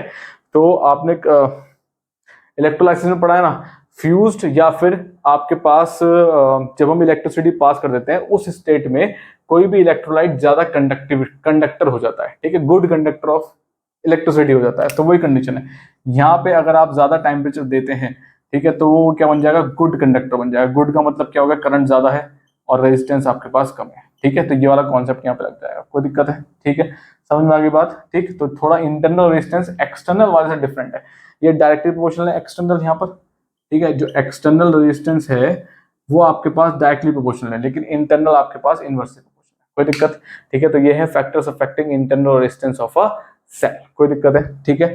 अब हम बात करेंगे कॉम्बिनेशन ऑफ रेजिस्टर्स, यहाँ से 100% क्वेश्चन बनेगा और क्वेश्चन बहुत ईजी होते हैं, बिल्कुल ज्यादा समझ, एक बार समझ लिया आराम से हो जाएंगे, ठीक है। कॉम्बिनेशन ऑफ रेजिस्टेंस में पढ़ेंगे सीरीज एंड पैरेलल, चलो, और बोथ भी, ठीक है। यहाँ बात करते हैं कॉम्बिनेशन ऑफ रेजिस्टर्स, यहाँ से आपको एक न्यूमेरिकल देखने को मिलेगा, पूरा मिलेगा, ठीक है, डेरिवेशन भी मिल सकती है प्रूफ करने के लिए, ठीक। तो 3 से 4 नंबर का यहाँ से क्वेश्चन आएगा, ठीक। इसको समझिए, इसको समझने के बाद न्यूमेरिकल्स भी करेंगे हम नेक्स्ट सेशन में, न्यूमेरिकल्स आऊंगा इस चैप्टर का, ठीक है, तो वो आपको समझना जरूरी है, सही है। देखो सिंपल सी बात, अब कॉम्बिनेशन ऑफ रेजिस्टर्स में 2 टाइप के होते हैं, कौन कौन से सर, एक होता है सर सीरीज, एक होता है सर पैरेलल, ठीक है। अब सीरीज और पैरेलल में सर क्या डिफरेंस है, मेरी बात ध्यान सुनो। अगर आपको सर्किट का रेजिस्टेंस, अगर आपको सर्किट का रेजिस्टेंस, ठीक है, अगर आपको सर्किट का रेजिस्टेंस क्या करना हो सर, इंक्रीज करना हो, क्या करना हो, इंक्रीज, तो उसको कनेक्ट कर दो किसमें, सीरीज में, ठीक है। अगर आपको पैरेलल है, पैरेलल का मतलब आपको रेजिस्टेंस क्या करना होगा सर, डिक्रीज, तो सर्किट को कनेक्ट कर दो पैरेलल में, ठीक है, कोई दिक्कत, सही है। ये चीज आपको सिंपल सी बात समझनी चाहिए, ठीक है। रेजिस्टेंस अगर डिक्रीज करना है तो उसको सर्किट को पैरेलल में लगाओ, अगर आपको रेजिस्टेंस इंक्रीज करना है तो सर्किट को सीरीज में लगाओ, कोई दिक्कत, ठीक है, यानी कि जो डिफरेंट रेजिस्टेंस है उनको सीरीज में लगाओ, ठीक। अब फॉर एग्जांपल लेते हैं फटाफट से, सीरीज की बात करते हैं। सीरीज में पहली चीज, 2 चीजें आपको इंपॉर्टेंट ध्यान रखनी है, मैं बता देता हूँ। सबसे पहली चीज, सीरीज में का करंट की बात करते हैं, करंट मतलब आई, यहाँ पे करंट डिवाइड नहीं होता, ठीक है, डिवाइड क्रॉस का मतलब नहीं होता, ठीक है, ठीक, करंट डिवाइड नहीं होता, यानी कि करंट के पास एक ही रास्ता है, एक ही रास्ता है, ठीक है, ये ध्यान रखो, एक ही रास्ता है, डिवाइड नहीं होगा, कोई दिक्कत है, ठीक। अगर मैं बात करता हूं किसकी, सेकंड वोल्टेज की, किसकी बात करता हूं सर, वोल्टेज की, यानी कि पोटेंशियल की, ये पोटेंशियल यहाँ पे डिवाइड होता है, ठीक है, पोटेंशियल डिवाइड होता है, ठीक, कोई दिक्कत है, पोटेंशियल डिवाइड होगा, ठीक, यानी कि आपको यहाँ पे मल्टीपल वोल्टेज ड्रॉप मिलेंगे, मल्टीपल वोल्टेज ड्रॉप, ठीक, इसी वोल्टेज ड्रॉप की वजह से करंट रिड्यूस हो जाता है, कोई दिक्कत है, ठीक है। अब इसका डायग्राम प्लॉट कर लेते हैं और डेरिवेशन देखते हैं। देखो सिंपल से मैंने 3 रेजिस्टेंस लिए, एक ये लगाया, एक ये लगाया और एक ये लगाया, तो एक हो गया R1, एक हो गया R2 और एक हो गया सर R3, कोई दिक्कत है, ठीक है। अभी तीनों मैंने सीरीज में लगा दिए, सही। इसके यहां से मैंने क्या काम किया, की लगाया, की के बाद मैंने एक बैटरी या फिर सेल लगा दिया, कोई दिक्कत है, ठीक है। बैटरी में बहुत सारे पॉइंट्स होते हैं इस तरीके से, सेल में सिर्फ एक ही होता है, ये ध्यान रखना, ठीक है। आगे बात समझ में, सही। अब सर करेंगे क्या, देखो सिंपल सी बात, देखो करंट फ्लो होगा, की आपके पास अगर क्लोज है, ठीक है, यानी कि यहाँ से ज्वाइंट है, तो करंट यहाँ से फ्लो हुआ, अब करंट यहाँ से गया, अब देखो करंट के पास एक ही रास्ता है, ये, ठीक है, यहाँ से करंट आया, एक ही रास्ता है, यहाँ से जाएगा, यहाँ से जाएगा, यहाँ से जाएगा और वापस यहीं आ जाएगा, तो फिर यहाँ आ जाएगा, तो करंट के पास क्या है सर, एक ही रास्ता है, ठीक है। ऐसे पता चलता है कि क्या है वो, कि वो सर्किट किसमें है सर, सीरीज में, किसमें पता चलता है सर, सीरीज में है, कोई दिक्कत है, ठीक है। आगे बात समझ में, सही। अब इसके डेरिवेशन कैसे करेंगे, देखो जो चीज डिवाइड हो रही है ना उसको लो, जो चीज डिवाइड हो रही है उसको लो और उससे ड्राइव करो, ठीक है। तो अगर मैं डेरिवेशन की बात करता हूं तो डेरिवेशन में उसको लेना है जो चीज डिवाइड हो रही है, ना कि जो चीज सेम है, यानी कि जो चीज सेम है उसको नहीं लेना है, जो डिवाइड हो रही है उसको लो, ठीक है। डिवाइड कौन हो रहा है सर, वोल्टेज, ठीक है, यानी कि वोल्टेज का मतलब सर क्या हो गया, देखो सिंपल सी चीज, R1 है तो इसके अक्रॉस V1 है, इसके अक्रॉस V2 होगा, इसके अक्रॉस V3 होगा, हल्के हल्के वोल्टेज ड्रॉप हो जाएगी, यानी कि ये तेज जलेगा, ये थोड़ा और कम चलेगा और ये थोड़ा और कम चलेगा, क्योंकि करंट रिड्यूस हो रहा है, कोई दिक्कत, ठीक है, रेजिस्टेंस बढ़ रहा है, सही है। अब कैसे करना है इसको सर, देखो सिंपल सी बात, ठीक है, टोटल वोल्टेज की बात करूं अगर मैं, ठीक है, तो मुझे एक फॉर्मूला पता है, V is equal to IR, है ना। तो टोटल वोल्टेज की अगर मैं बात करता हूं, सही है, तो R1 के अक्रॉस कितना होगा, वोल्टेज ड्रॉप अक्रॉस R1, ठीक है, कितना हो गया वोल्टेज ड्रॉप R1 के अक्रॉस, ये आपके पास हो जाएगा V1 is equal to IR1, कोई दिक्कत है, ठीक है।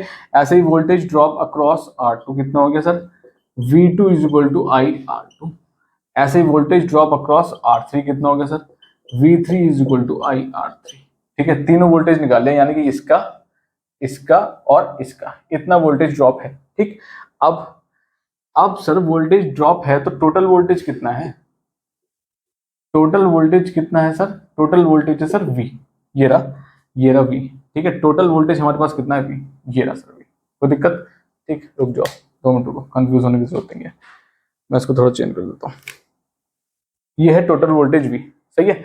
अब सर टोटल वोल्टेज अगर V है तो हमारे पास यहाँ क्या बनेगा, V1 plus V2 plus V3 and so on. अगर R N है तो Vn तक चल जाएगी। ठीक है, तो टोटल वोल्टेज कितना हो IR, पूरे सर्किट का हुआ IR।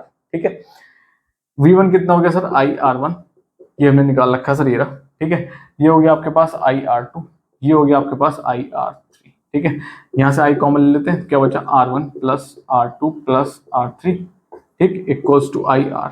I से I कैंसिल हो गया, R कितना हो गया R1 plus R2 plus R3। ठीक है, ये तीन रेजिस्टेंस का है, और होंगे तो ऐड हो जाएंगे, R4 हो जाएगा, R5 हो जाएगा एंड सो ऑन। कोई दिक्कत है? ये है आपके पास final resistance of a series circuit. कोई दिक्कत है? ठीक है, इस R को हम बोल देते हैं RS का मतलब सीरीज, रेजिस्टेंस इन सीरीज। ठीक है, इसको हम बोल देते हैं RS, रेजिस्टेंस इन सीरीज। कोई दिक्कत है? कोई दिक्कत?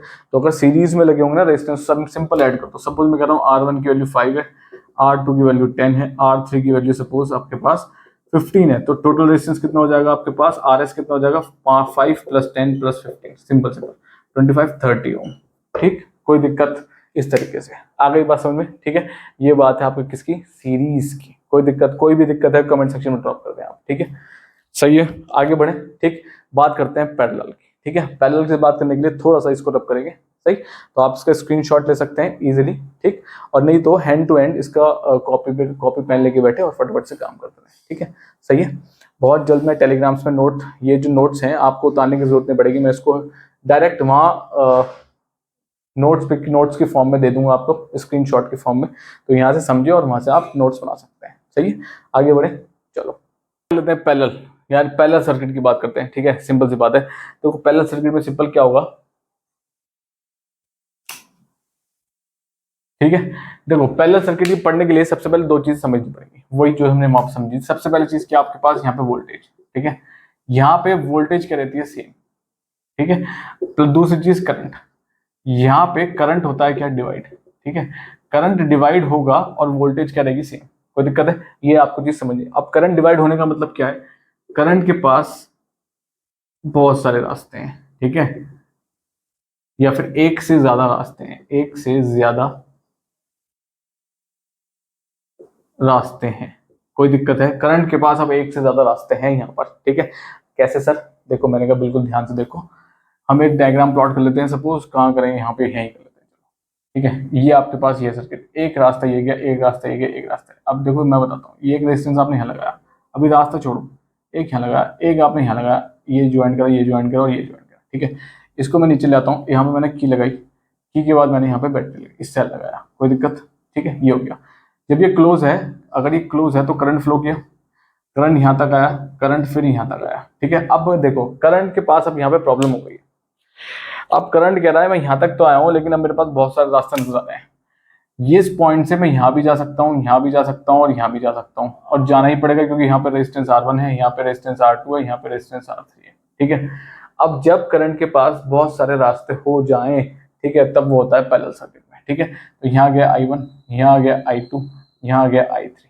कोई दिक्कत है? और वापस यहाँ पे कितना आ गया I। सपोज मैं कह रहा हूँ आपके पास एग्जाम्पल लेते हैं, सपोज 10 एम्पेयर करंट गया, 10 में से सपोज 2 यहाँ गया, ठीक है, 5 यहाँ गया, बचा कितना, 3 यहाँ गया। आ गई बात समझ में? ठीक है, इस तरीके से करंट डिवाइड होता है, पोटेंशियल वोल्टेज सेम रहता है। ठीक है, तो डेरिवेशन करने के लिए मैंने बताया था आपको, डेरिवेशन करने के लिए तो सर्किट देख के आप आराम से पहचान जाएंगे कौन सा सीरीज में है और कौन सा पैरेलल में है। ठीक है, डेरिवेशन के लिए मैंने बताया था जो चीज डिवाइड हो रही है उसको लेना है।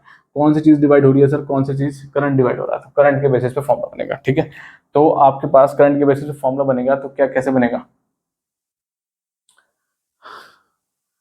ठीक है, तो सिंपल सी बात मानते हैं, करंट के अक्रॉस फॉर्मूला बनेगा। इसको हम ए पॉइंट मान लेते हैं, इसको बी पॉइंट मान लेते हैं। ठीक है, सही है। तो करंट के अक्रॉस फॉर्मूला जब बनेगा तो कैसे बनेगा, suppose current flowing through R1, ठीक है। रेजिस्टेंस R1 कितना हो गया सर आपके पास करंट फ्लोइंग थ्रू R1, ये हो गया I1 is equal to IV R1, ठीक है। क्यों? V is equal to IR, I is equal to V upon R, कोई दिक्कत? ठीक। Same current flowing through R2 resistor कितना हो गया I2 is equal to V upon R2, ठीक। ऐसे ही आपके पास थर्ड R3, ये हो गया I3 is equal to V upon R3, कोई दिक्कत है? ठीक है, ये आपने तीन फॉर्म बना लिए। अब टोटल करंट कितना होगा सर? टोटल करंट तो आपके पास कितना है सर? टोटल करंट तो हमारे पास I है, ठीक है। तो टोटल करंट कितना हो गया? Total current flowing I1 plus I2 plus I3, ठीक है। ये हो गया I is equal to I1 की वैल्यू कितनी है सर? V अपॉन R1, ये कितना है sir? V upon R2 plus sorry, और ये कितना है सर? V अपॉन R3, ठीक है। Total current, total vote current कितना होगा सर? टोटल करंट होगा V अपॉन R कंप्लीट, ठीक। V कॉमन ले लेते हैं तो ये होगा V upon R is equal to V 1 upon R1 plus 1 upon R2 plus 1 upon R3, V से भी कैंसिल हो गया, बचा क्या? 1 upon R is equal to 1 upon R1 plus 1 upon R2 plus 1 upon R3, ये है आपके पास क्या? पैरेलल का सॉर्ट आउट करने का फॉर्मूला, कोई दिक्कत है? ठीक है, जिसको हम लिख देते हैं RP, ठीक है, रेजिस्टेंस इन पैरेलल। कोई दिक्कत? कोई भी दिक्कत है डेरिवेशन में? ठीक है, सिंपल सा डेरिवेशन है, सिंपल सा कॉन्सेप्ट है, और कुछ नहीं है जो आपको पता होना चाहिए। ठीक है, समझ में आ गई बात? कोई दिक्कत किसी को भी किसी भी टाइप की? ठीक है, कोई भी परेशानी हो तो बताएं आप। सही है, ठीक है। अब इसमें थोड़ा सा दो केसेस देख लेते हैं, है ना। थोड़ा एक केस है इसमें, ठीक है। तो देखो कैसे, मैं इसको सिर्फ यहीं से रब करता हूँ डेरिवेशन से, ठीक है। तो आप कॉपी डाउन कर लेना, सही है। चलो ये स्क्रीनशॉट ले लेना।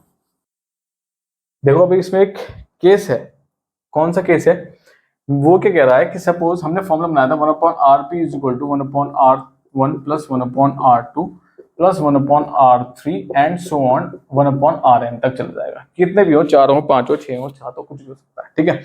अब मैं क्या कह रहा हूं यहाँ पे, लेट या if R1 equals to R2 equals to R3 equals to R, ठीक है। मैं कह रहा हूं अगर ये R1 R2 R3 तीनों बराबर है, ठीक। अभी तो अलग अलग थे, मैं कह रहा हूं सपोज ये 10 था, ये 15 था, ये 20 था, अभी अलग थे, लेकिन अब बराबर है ये, ठीक है। बराबर का मतलब कह रहा हूं सर ये 20 10 हटा के ये भी 10 है सर, ये भी 10 है, और सर ये भी 10 है, अभी तीनों बराबर है। तो सिंपल सा एक फॉर्मूला क्या है, अगर आप यहाँ पे भी कर सकते हैं, कंफ्यूज होने की बिल्कुल जरूरत नहीं है। तो 1 अपॉन RP is equal to simple सा 1 अपॉन 10, 1 अपॉन 10, ठीक है, प्लस 1 अपॉन 10, यानी कि 10 भी मत लिखो, 10 भी मत लिखो, आर लिखते हैं, आर आर आर, ठीक है। अगर मैं इसका एलसीएम लेता हूं तो कितना आएगा? 3 अपॉन आर, ठीक है, सही। एलसीएम लूंगा तो क्या होगा? अगर मैं सिंपल एलसीएम देता हूं तो आर 1 प्लस 1 प्लस 1, तो कितना हो गया? 3 अपॉन आर, ठीक है। तो अगर रजिस्टर सेम हो पैरेलल सर्किट में, अगर रजिस्टर सेम हो पैरेलल सर्किट में, तो आर पी निकालने का सिंपल सा फॉर्मूला है एन अपॉन आर। क्या है सर? N upon are. कोई दिक्कत? कोई भी दिक्कत? ठीक है, सिंपल सा फॉर्मूला है 3 अपॉन आर, ठीक है। 3 अपॉन आर का मतलब क्या है? अब एक और चीज मत भूलना, हमें आर 1 अपॉन आर पी की वैल्यू नहीं चाहिए, हमें आर पी की वैल्यू चाहिए, है ना। तो इसका रेसिप्रोकल कर दो, R P is equal to R upon N, खत्म, ठीक है, दी एंड, ठीक। यहां तक मत छोड़ कर आना, ठीक है। इसको रेसिप्रोकल करना, क्योंकि आपको 1 अपॉन आर पी की वैल्यू नहीं चाहिए, आपको आर पी की वैल्यू चाहिए। कोई दिक्कत है? कोई दिक्कत?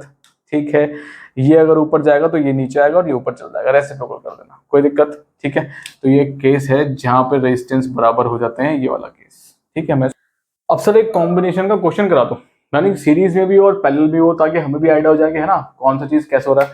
हमने कहा देखो चलो एक क्वेश्चन देख लेते हैं, सिंपल सा क्वेश्चन देख लेते हैं, ठीक है। फॉर एग्जांपल मैं कह रहा हूँ एक सर्किट ये है, ठीक। यहाँ से एक रेजिस्टेंस ये लगा हुआ है, ठीक है, और एक रेजिस्टेंस मैं कह रहा हूँ ये लगा हुआ है, ठीक है। कोई दिक्कत? ये ज्वाइंट है और ये भी ज्वाइंट है, और यहाँ पे आपने लिखा है ए और यहाँ लिखा है बी, कोई दिक्कत? इतना सर्किट है, ये भी 2 है, ये भी 2 है, और ये भी 2 है, ठीक, कोई दिक्कत? अब वो कह रहा है फाइंड आउट, ठीक है, सपोज, ठीक, find out the total resistance of a circuit, ठीक है। तो आपसे पूछ रहा है टोटल रेजिस्टेंस बताओ सर्किट का,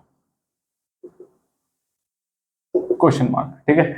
अब टोटल रेजिस्टेंस ऑफ सर्किट कैसे निकलेगा, देखो सिंपल चीज मैंने बताया था, जहां करंट डिवाइड होगा करंट को देखना है, ठीक है।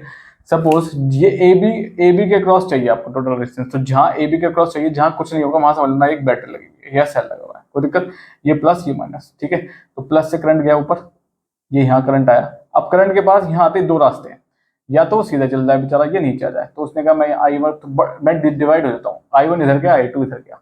I1 के पास पूरा एक ही रास्ता है, पूरा एक ही रास्ता यहाँ तक, ठीक है। तो यानी कि जब I1 के पास पूरा एक रास्ता है तो ये दोनों किस में होगा सर, सीरीज में।